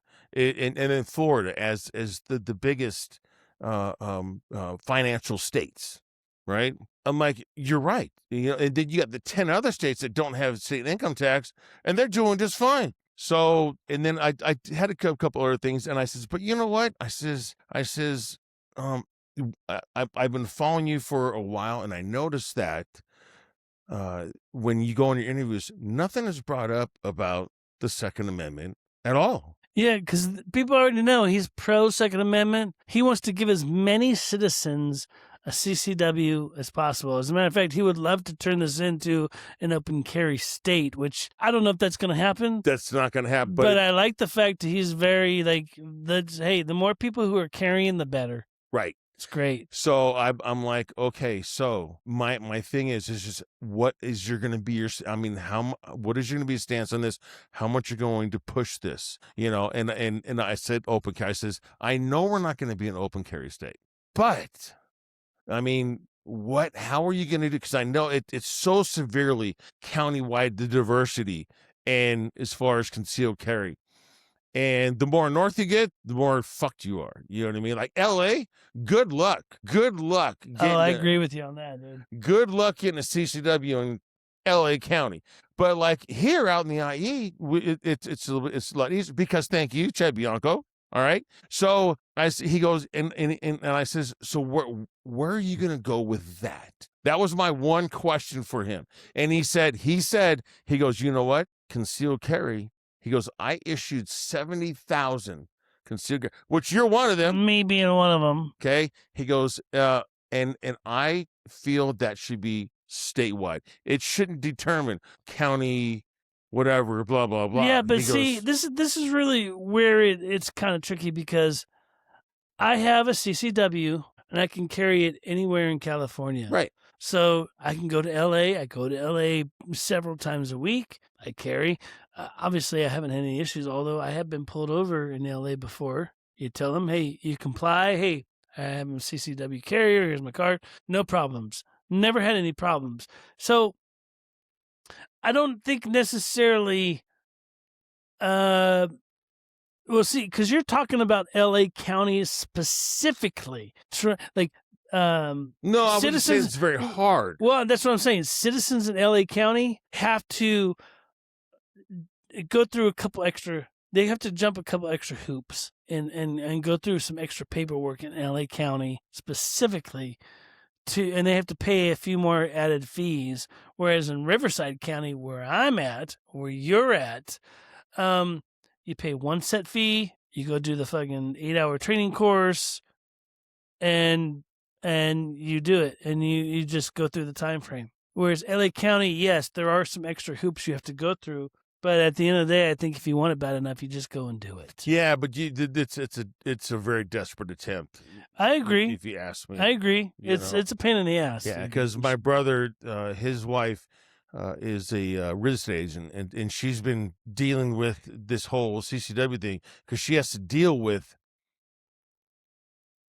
clients, and she's in an empty house, and people, agents, real estate agents get raped and shit all the fucking time, and so she's having to deal with the red tape.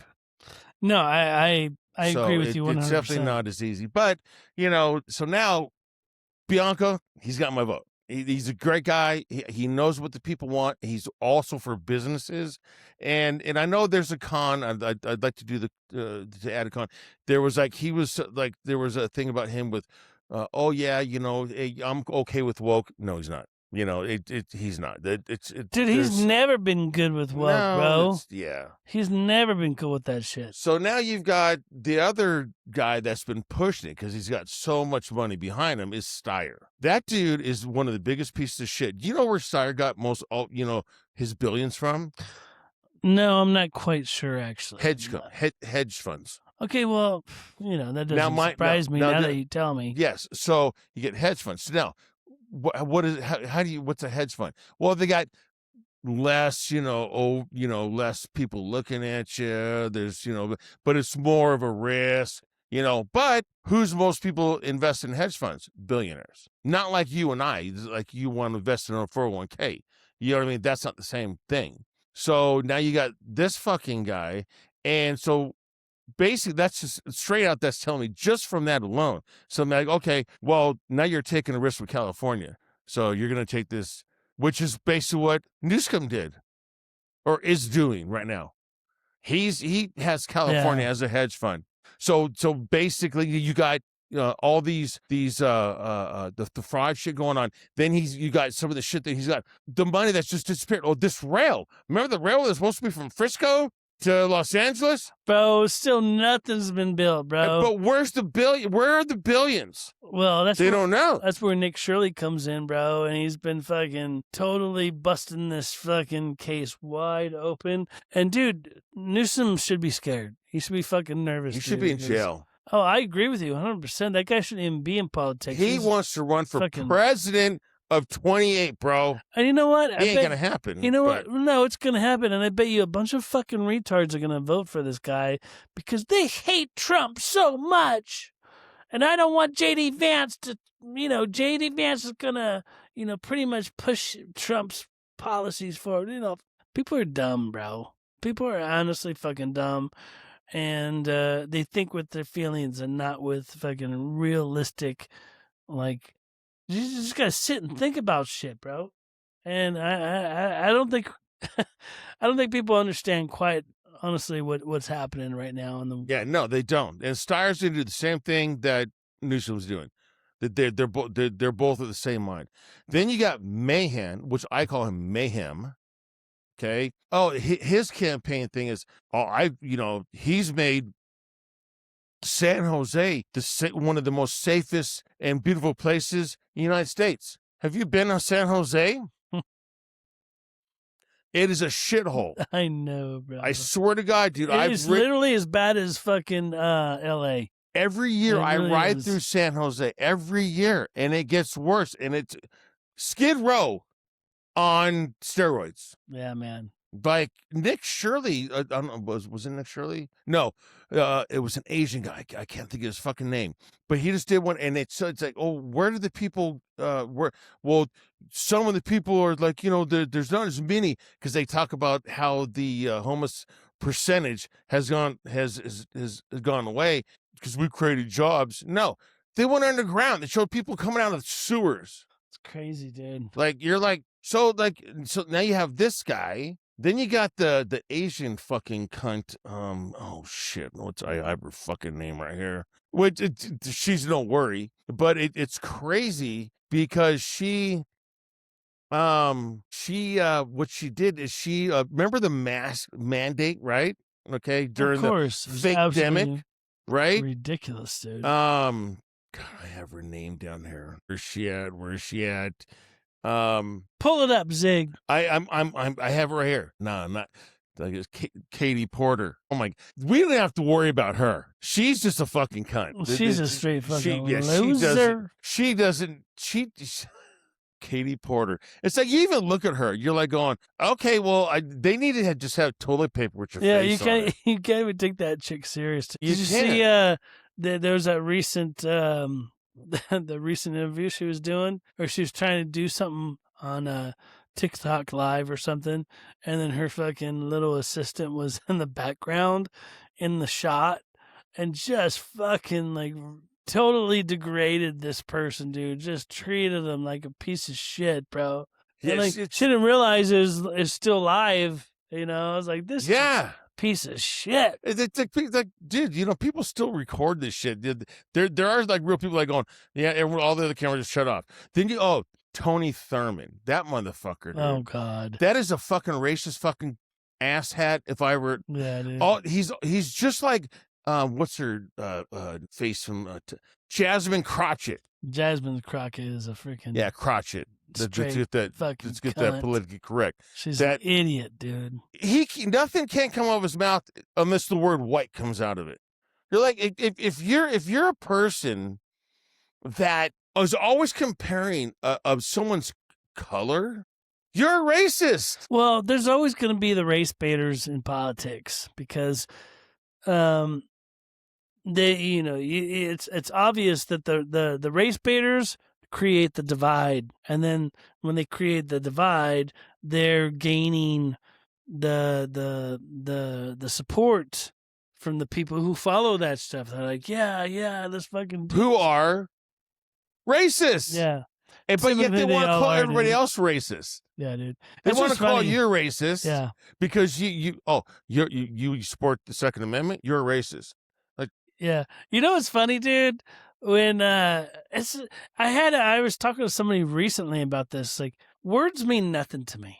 Like, I'll get in verbal debates with people, like on socials or even in person, bro, and I'll be like, "You're a fucking racist." I'm like, that's all you got? Is that supposed to shut me down? Like, you're calling me a racist? I know I'm not. But is that all you got? You're a fucking Islamophobe. Hell yeah, I'm Islamophobe, because that shit doesn't even deserve to be in Western society, bro. Thank you. Like, honestly, like, okay, what else you got? Throw it at me. You're a piece of shit. Okay, I've heard worse. What else you got? Like, that word racist has been thrown out there so many times. It's like, doesn't even mean anything. It doesn't anymore. mean anything anymore. Doesn't mean yeah. anything, dude.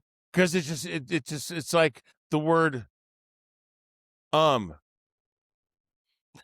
mean, people are talking, yeah, and that's about how much meaning it has.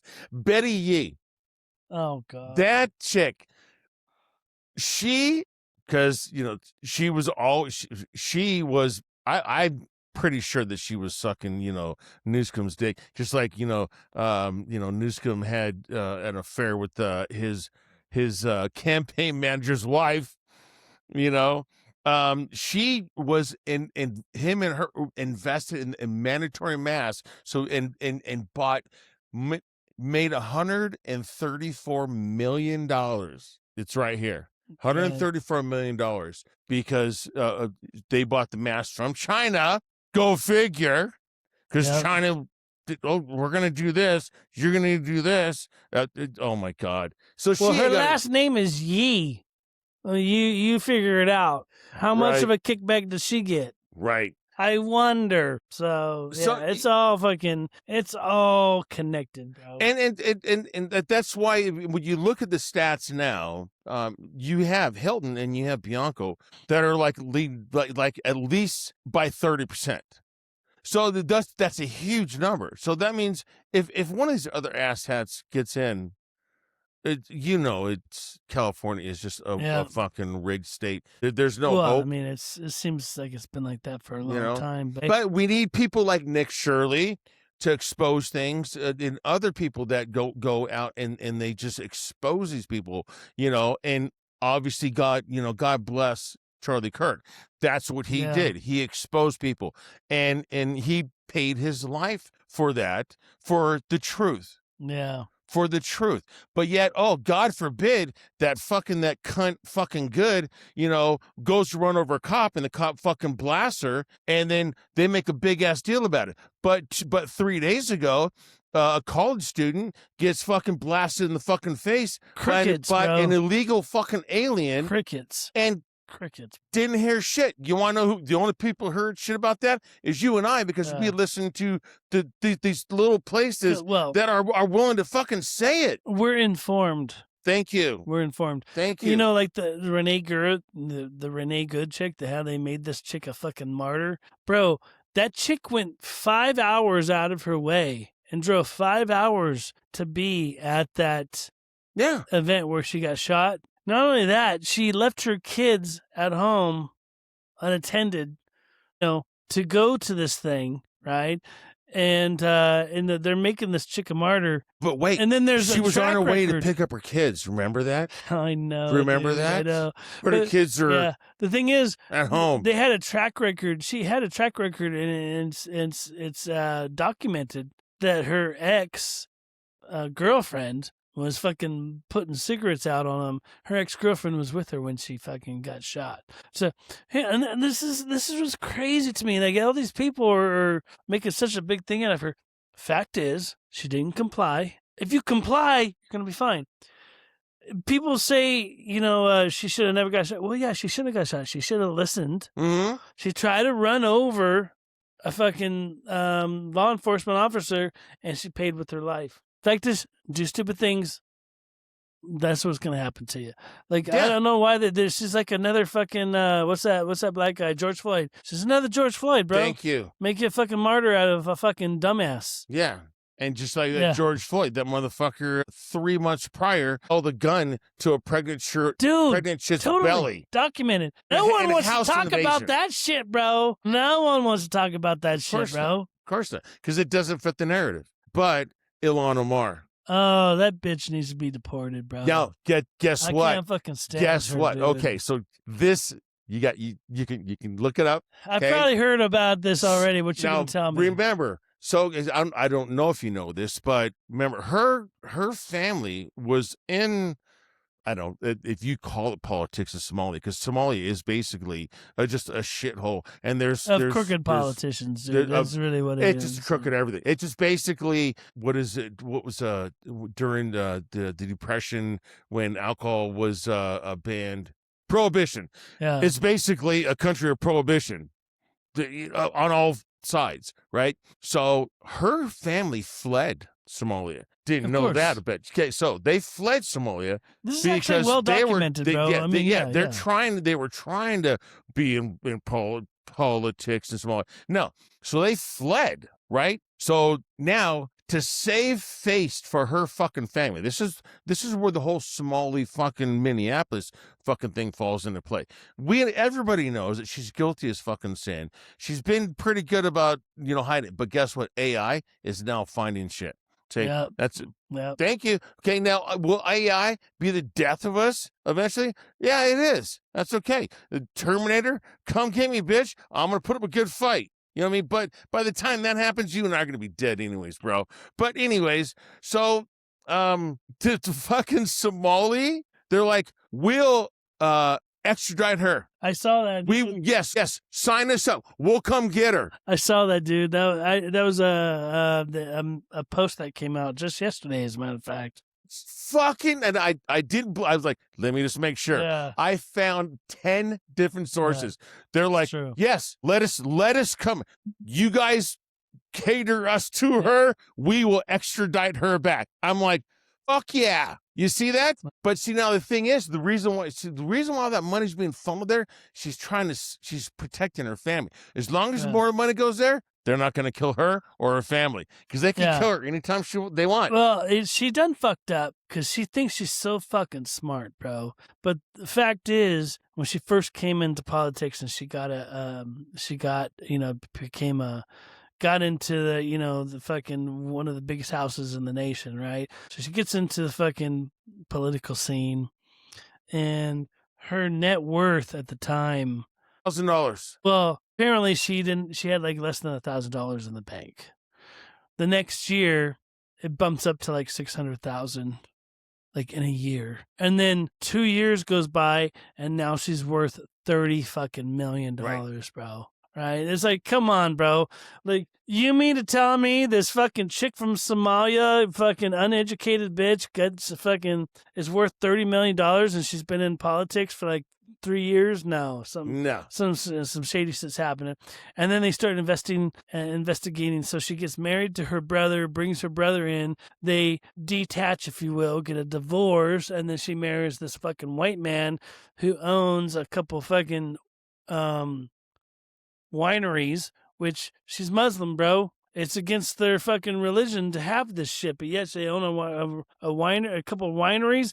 It's just everything about this shit is so ridiculously, it's just so ridiculously, obviously, fucking crooked shit's happening. Well, how do you not know?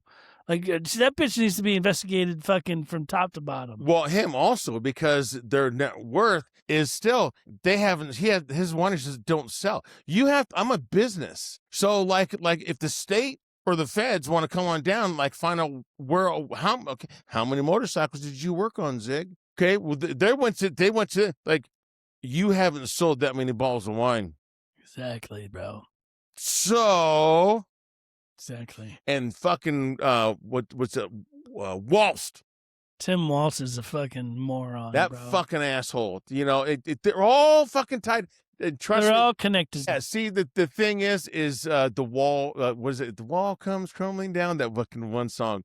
It's gonna come crumbling down, and it's coming. It's crumbling underneath them right now. Yeah, man. Tim Waltz is a straight piece of shit, bro. Like, honestly, and to think that guy could have been our VP, bro.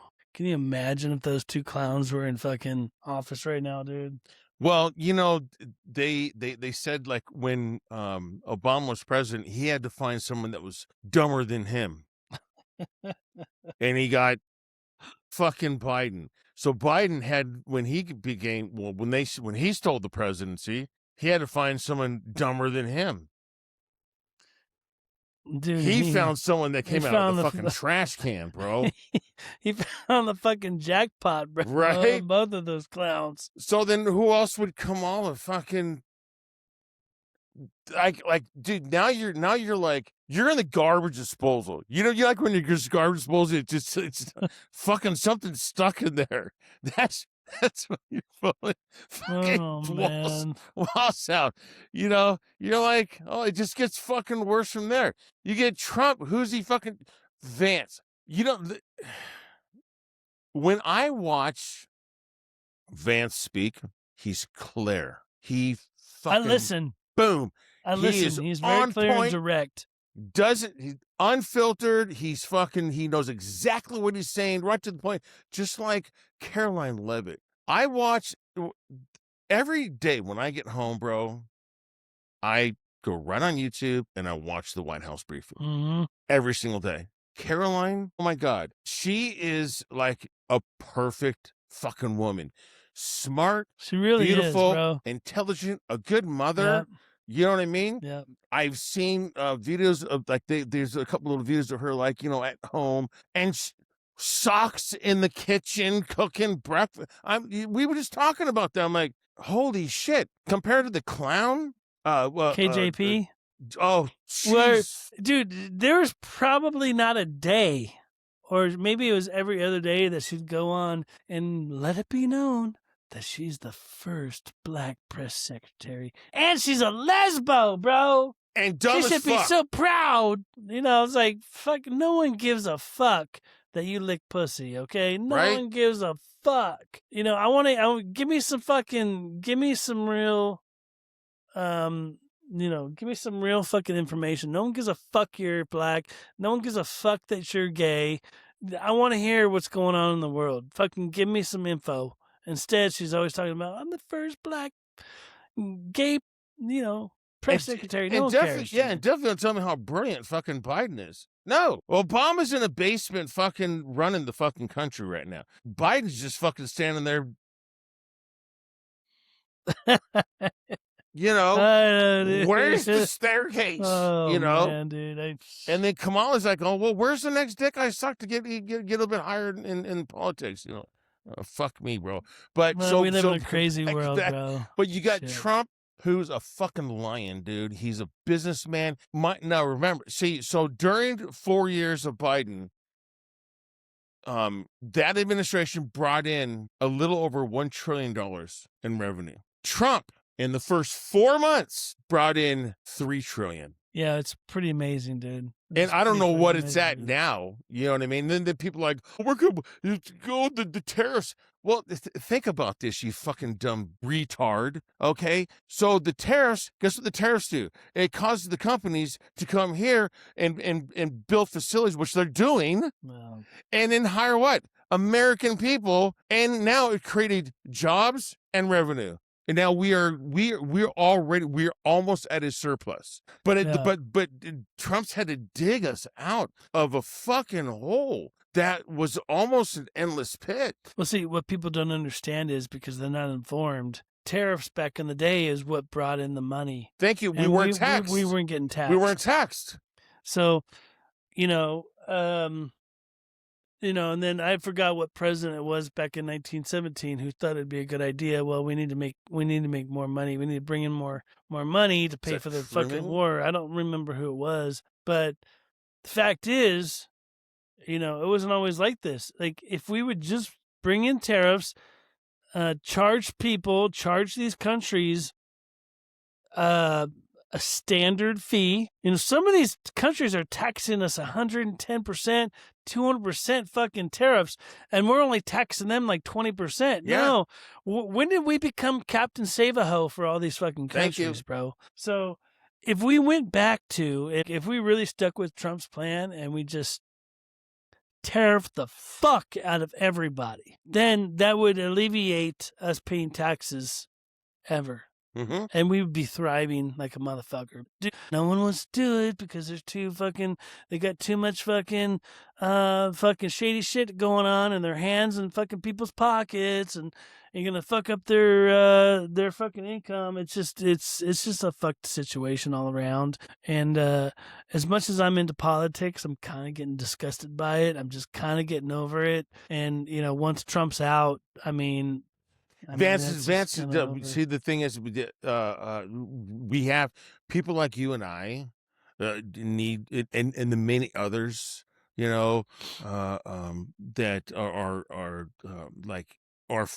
we know what can benefit America. We have to keep going strong. It gets frustrating, but if we fucking stop, we're just going to end up like Lebanon, like third world fucking piece of shit. I agree. Fucking, Cuba, Yeah. that's how we're going to be living. I don't know about you, but I ain't going to live like that, bro. No, I'm definitely not. But, I'm getting into the later years of my life, bro. Like I'm lucky if I'm here another 25 years. I mean, a lot can happen in that time frame, but, we'll see what happens. I think I'm just trying to refocus on other things and not really get so invested in shit that's out of my control. Yeah, because you still have to live your life, and you still have to move on. Like I'm happy when I'm at my shop and I'm working. Yeah, and I'm making customers happy. I'm happy when I'm at the track and just buzzing around as fast as I can. And I'm happy when I'm ride my KLR out to Johnson Valley and pop off a few rounds at the range. yeah. Yeah, you're right. I mean, but at the same time, we can't let it go. But at the same time, we still have to live because we're still affected by what's going on in the time. So I get it. So yeah, so we still need to live. It happens. Let's start changing it up a little bit because we can close this up soon, but let's go into some quick rapid fire questions. Okay, I got some things I want to throw at you, and we don't have to get long winded in it, but I'm curious. So, no overthinking. This is just all fun, right? So, of course, you're into bikes. You've been doing it a long time. What's your favorite bike that you've ever ridden? You actually got to think about this shit? Yeah, dude, I love them all. I really, that's a tough question. That's like asking me what's my favorite drummer. Okay. You know what I mean? Makes sense. I can say what's the most fun I've had. Okay, what is it? Was on my CBR 1000R at Big Willow. Oh, shit. Yeah, that's my fastest lap time at 1:35. Oh. Yeah. That's some scary shit right there, dude. That's fast as fuck, bro. So I'd have to say my favorite bike ever ridden is Brandywine. I got my bike so fucking dialed in. My Road Glide Special, I fucking love her so much, dude. It's just... She's sexy. Oh, dude, she's way sexy. I fucking love it, dude. So yeah, that's probably my favorite bike. Okay, dream bike build. If money was no object to you, what would be your ultimate bike build? I would build a track bike that you can never lose traction on. Ooh, be kind of cool. Okay, so you just is there even such a thing? No. I was going to say, is there even such a thing? If we could do that, but it would be like Tron shit. Okay, you know what I mean? Cool. You know how you just do 90-degree turns at ridiculous speeds? That would be it. That would be the shit. Tron. When I watch Tron the movie, I'm like, and they're on they're on these fucking motorcycles, and it's like 90-degree turns. Yeah. I'm like,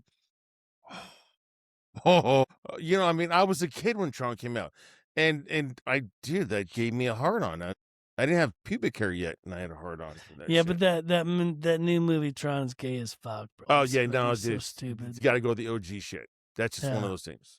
Okay, most ridiculous customer request that you've ever had? You must have Yes, had many. no, 'cause you have to I think on this haven't, and one. it's my buddy Steve, and I know he'll fucking. He's been a long time customer of mine, and he has boosters. He wanted me to put a twin turbo on his Busa with nitrous. What? Like, What? Is that I- even possible? I couldn't. I don't. Is that even possible? I don't know a motor that can handle that, bro. You know, he literally said, "I want 2 turbos and nitrous." I'm like, dude. Was he high? Was he He's high? always fucking high. Fucking Steve. When you see this episode, dude, you know, I love you, bro, but, you know, there's 2 fingers for you and your fucking speed junkie shit. That's fucking Yeah. funny. All right. Okay. Next question. If the world went to hell tomorrow, we're talking zombie apocalypse style, what bike would you be riding? Oh, shit. Okay. Definitely my KLR, okay, because, you know, it's on-road, off-road. It's got the suspension for it. I'd mob the fuck out of that bitch, dude. I swear to God, I'd have fucking turrets on that motherfucker. I'd see that, grenade dude. I'd fucking see that. launchers. Because you can, I mean, I just was just up at the hill with my buddy Alan, Albert, and we go mobbing through the hills. You know what I mean? It's like you're always losing traction. You can go rocks and shit like that, sand, dust, hard packed dirt, what have you, ruts. You know what I mean? It does everything, and yeah, that thing would be like my Awesome. zombie apocalypse vehicle, bro. Okay. For sure. Good to know. In your opinion, what is the number one thing that is wrong with society today? Liberals. Ah, you were quick to answer that one, motherfucker. Shit. I am not going to disagree with you on this one. That's, you know, they've gone down a road right now. They've gone down such a fucking rabbit hole, dude. Like, I don't even think they know what they represent. See, people.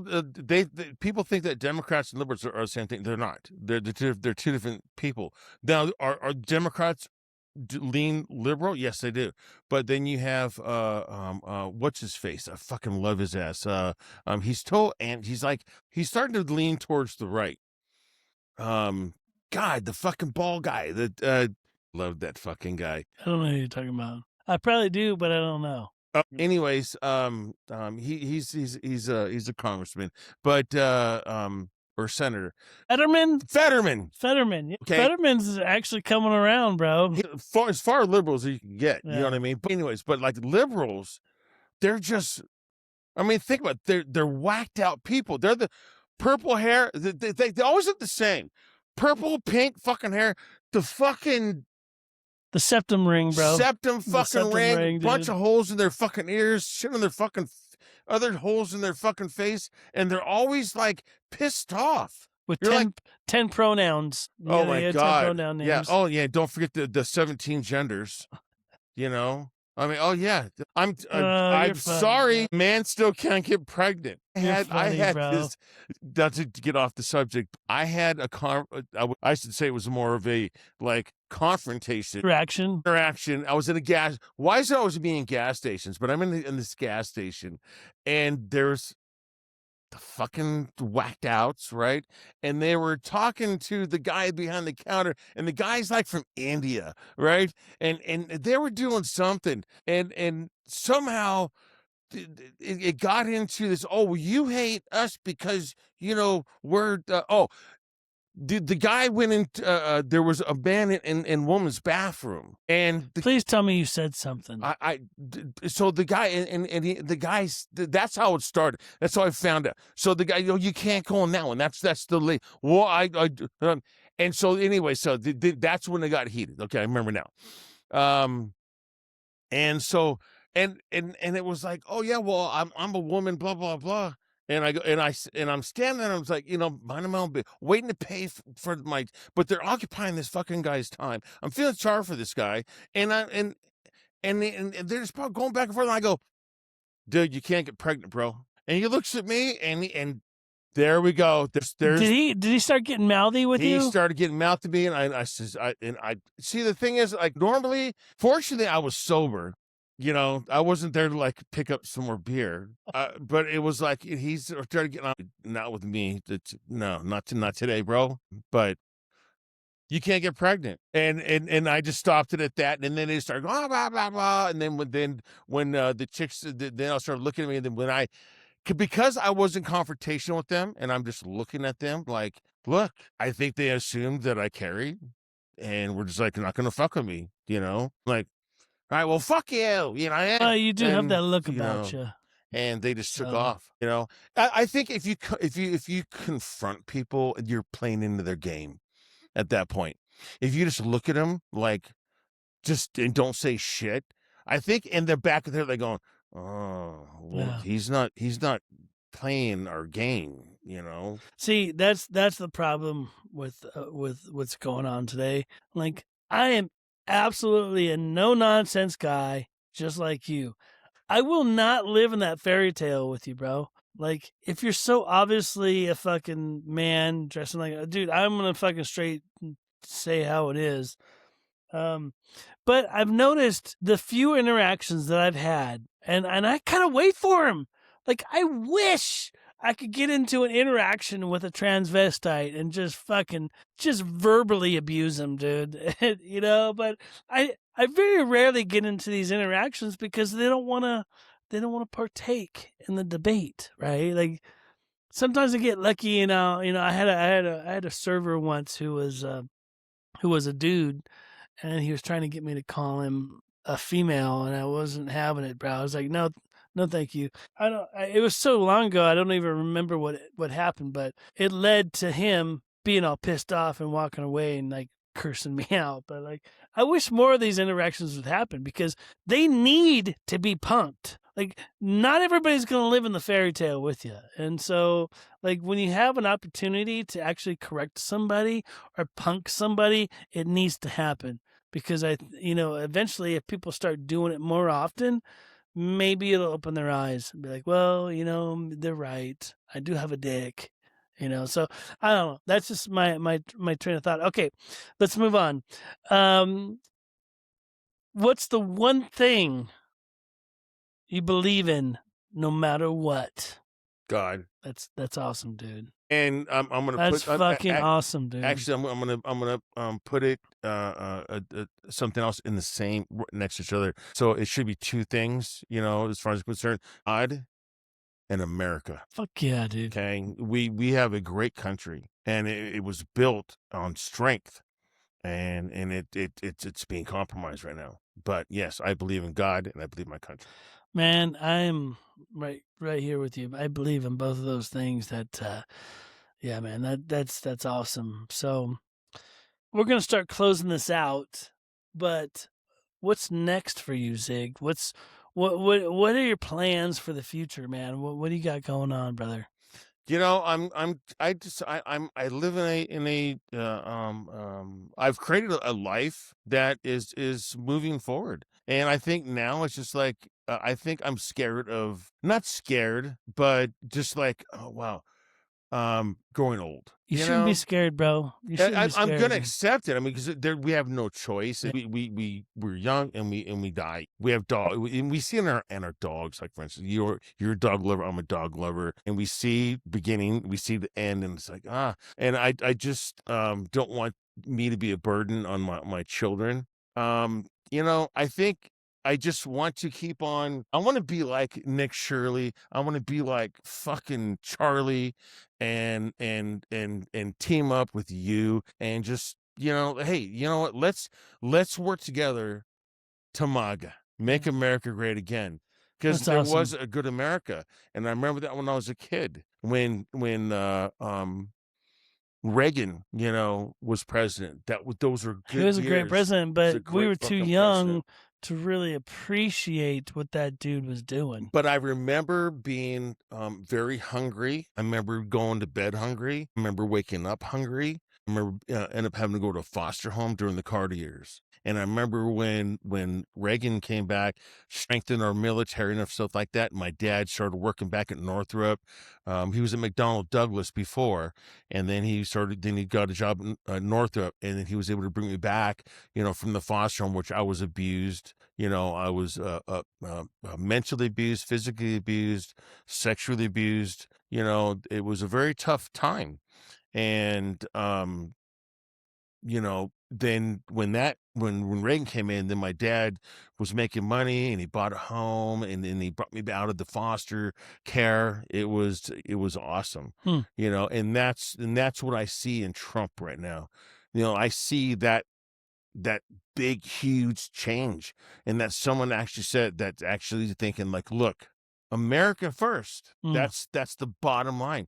And if you defy that, and then the more you talk shit on that, the more anti-American you are, and you need to go to a country that can make you realize how blessed you have it. Yeah. I guarantee you wouldn't last 1 week before you're fucking. And there's videos. Go on YouTube. There are videos of people that did that. I'm going to go back to Africa or fucking Iraq or whatever. And they're like, I'm moving back. Yeah. Bro, I've been to third world countries. When I was in the Marine Corps, I went to Thailand. I went to Korea. I went to Japan, the Philippines. I've been there, bro. I've seen firsthand how poor people are. You think people are poor here in California, bro? Go to Thailand. It'll really make you appreciate the shit you have here. And I think everybody, when we get to a certain age as a teenager, we should all join the military. Because I really think, number one, it would make our people in the United States stronger and more appreciative. Exactly, bro. That's kind of where I was going with that. Another thing I want to mention, I want to kind of add to what you said, is that you mentioned that you're kind of like scared of getting old. I forgot what you said, but something to that effect. It's a fear. That's the only fear. I don't fear death. I just fear growing old, like becoming decrepit, and then having be dependent on my children. That's my only thing. I don't want to be a burden on anybody, because I've lived a strong life. You lived a strong life, and then like I see my dad now. Like I just went and see my dad for my birthday, and he's getting to that stage where he's dependent. Yeah, and it's hard to see because there's someone you looked up to. And it's like I don't want to be there. I'm going to be there for my dad, but it's hard. Yeah. Well, what I was going to add to that is I agree with you 100% on that. And I didn't really think about my mortality, honestly, probably until about my mid 40s, when like I'd wake up, my body's not, healing the way it used to be, or I'd walk a little slower. It took me a little bit longer to kind of, get into the day going. And, as I get older, I'm 52 now, and I'm very in tune to mortality. Like I know that my life here is short. It's, I've lived 3/4 of my life already. So have you. And yeah, mind you, I don't want to be a burden on anybody, but where I'm going with this is this. There's a lot of things I still want to achieve in life. There's a lot of things I still want to do in this world, and I haven't done them yet. And I don't want to get so caught up in the game of politics and like negative shit. I know I'm into politics and I do all this stuff, but at the end of the day, man, and it kind of goes with me getting married. Like I found a woman I really fucking care about. I love her, and I want to just moving forward have a good life. If I'm only meant on this planet for another 25 years, you can bet your ass those 25 years are going to be damn good years. They're not going to be living in a negative environment. I'm not going to be living poor. I'm going to live a good life with my woman, and I want to make sure that, I leave a mark here. So I totally get it with what you're saying. You have any final thoughts, Zig? You want to give any shout outs? Any last minute words you want to throw out there? If you're interested in doing the track, go to Track Experience. It's a tier track, capital X, experience.com. Join us at a track day. Let's get people like when JT and I were talking about being on the street. Let's get you off the street and get you on the track. Once you go on the track, it's a lot safer, and then I think we'll have more survivors because I am a motorcycle safety instructor. We know the stats of the issues when it comes to people crashing on the street because they want to use the track day, and also if you want to ride, take a safety course. That's the most important thing is take a safety course, get out there, and we want you to be on two. Yes, it's risky out there, but I tell you what, we can save lives by doing that. And a next episode. What's that? That's it. I want a next episode. Oh, gotcha. I was like, yeah. And okay, yeah. And the next episode. No, we'll definitely we'll definitely do this again, Zig. And maybe your listeners might want to give ideas on the next episode that we can talk about. Well, I'm always open to that. Yeah. And we're still gonna be friends. We're still gonna do our thing, and we're gonna continue to talk about possibly doing something on the side. I think that would be a good thing because you and I together, we could talk all fucking night, bro, about some shit. And I really like the fact that we align on a lot of things. And to me, that's important. It's important to me to surround myself with people who are of like mind, and lately I've been surrounded by people who aren't of like mind, and they're not good they're just not good for me. It's like, if you're trying to elevate and do something for yourself, do you want to hang out with people who aren't doing the same thing? Like you're trying to elevate, you're trying to go to this level, and yet these people just want to stay here. Like, that's not me, bro. I want to do other things. I got shit to do. And if you're not on board, then we're going to have to part ways. Yeah, which is why my sons, which I, pat myself on the back for my sons, is that they're successful because they watched their dad build a motorcycle shop from nothing and then into something. Yep. And now Drake owns I'm real impressed with Drake, bro. Yeah. I'm kind of blown away by... Dude, that fool just came out of nowhere, bro. It's just one day he just opened up the shop, and now he's like, fucking, dude, when I go to your place, dude, the fucking place is packed with cars. I'm like, fuck yeah, dude. But you know where that comes from, bro? It comes from good parenting from you. Exactly. It really does, dude. So it says a lot about him. Yeah. So when I leave, like you said, you want to leave a legacy. I've left, and hopefully my sons can do the same. Because we procreate. We're human beings. But as long as if you're going to breed good. Don't breed liberals with fucking nose rings and purple fucking hair and fucking rainbow Crocs, bro. We don't want to wear the rainbow Crocs, dude. No, it's all it is. Well, Zig, I appreciate you being here. It's been a great second show with you. Fucking A. And we're gonna have to do this again real soon, bro. Absolutely. Listen. If you're a brand or a company or someone who aligns with what I stand for, real talk, no filters, and you just want to reach out to people, my platform is growing. I'm open to working with the right sponsors who want to be part of something authentic. If you're one of those people, give me a holler, reach out to me. I'd love to chat with you and work out some details with you. If you're a person who just kind of found my podcast and kind of stumbled into it, and you may not agree with me. And you want to come on the show and tell me your thoughts on things. Reach out to me. Let's have a conversation about it. I'm totally open for that stuff. That's what this is all about. It's about reaching out to people and having a discussion of the minds, and it doesn't always have to align on the same level, right? So I'm all about doing that. And for those of you who are new to my channel and you want to watch some more episodes, you can follow me on Facebook, Instagram. You can find me at JT Rocks U on most pages. You can find me at JT Space Triplet on Facebook. You can also find my YouTube channel under In the Mind of JT.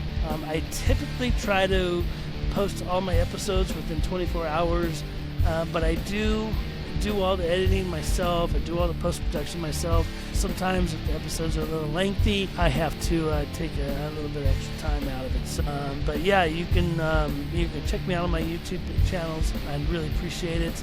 And I'm fully open to debate any of you. Bring it on. Let's talk about it.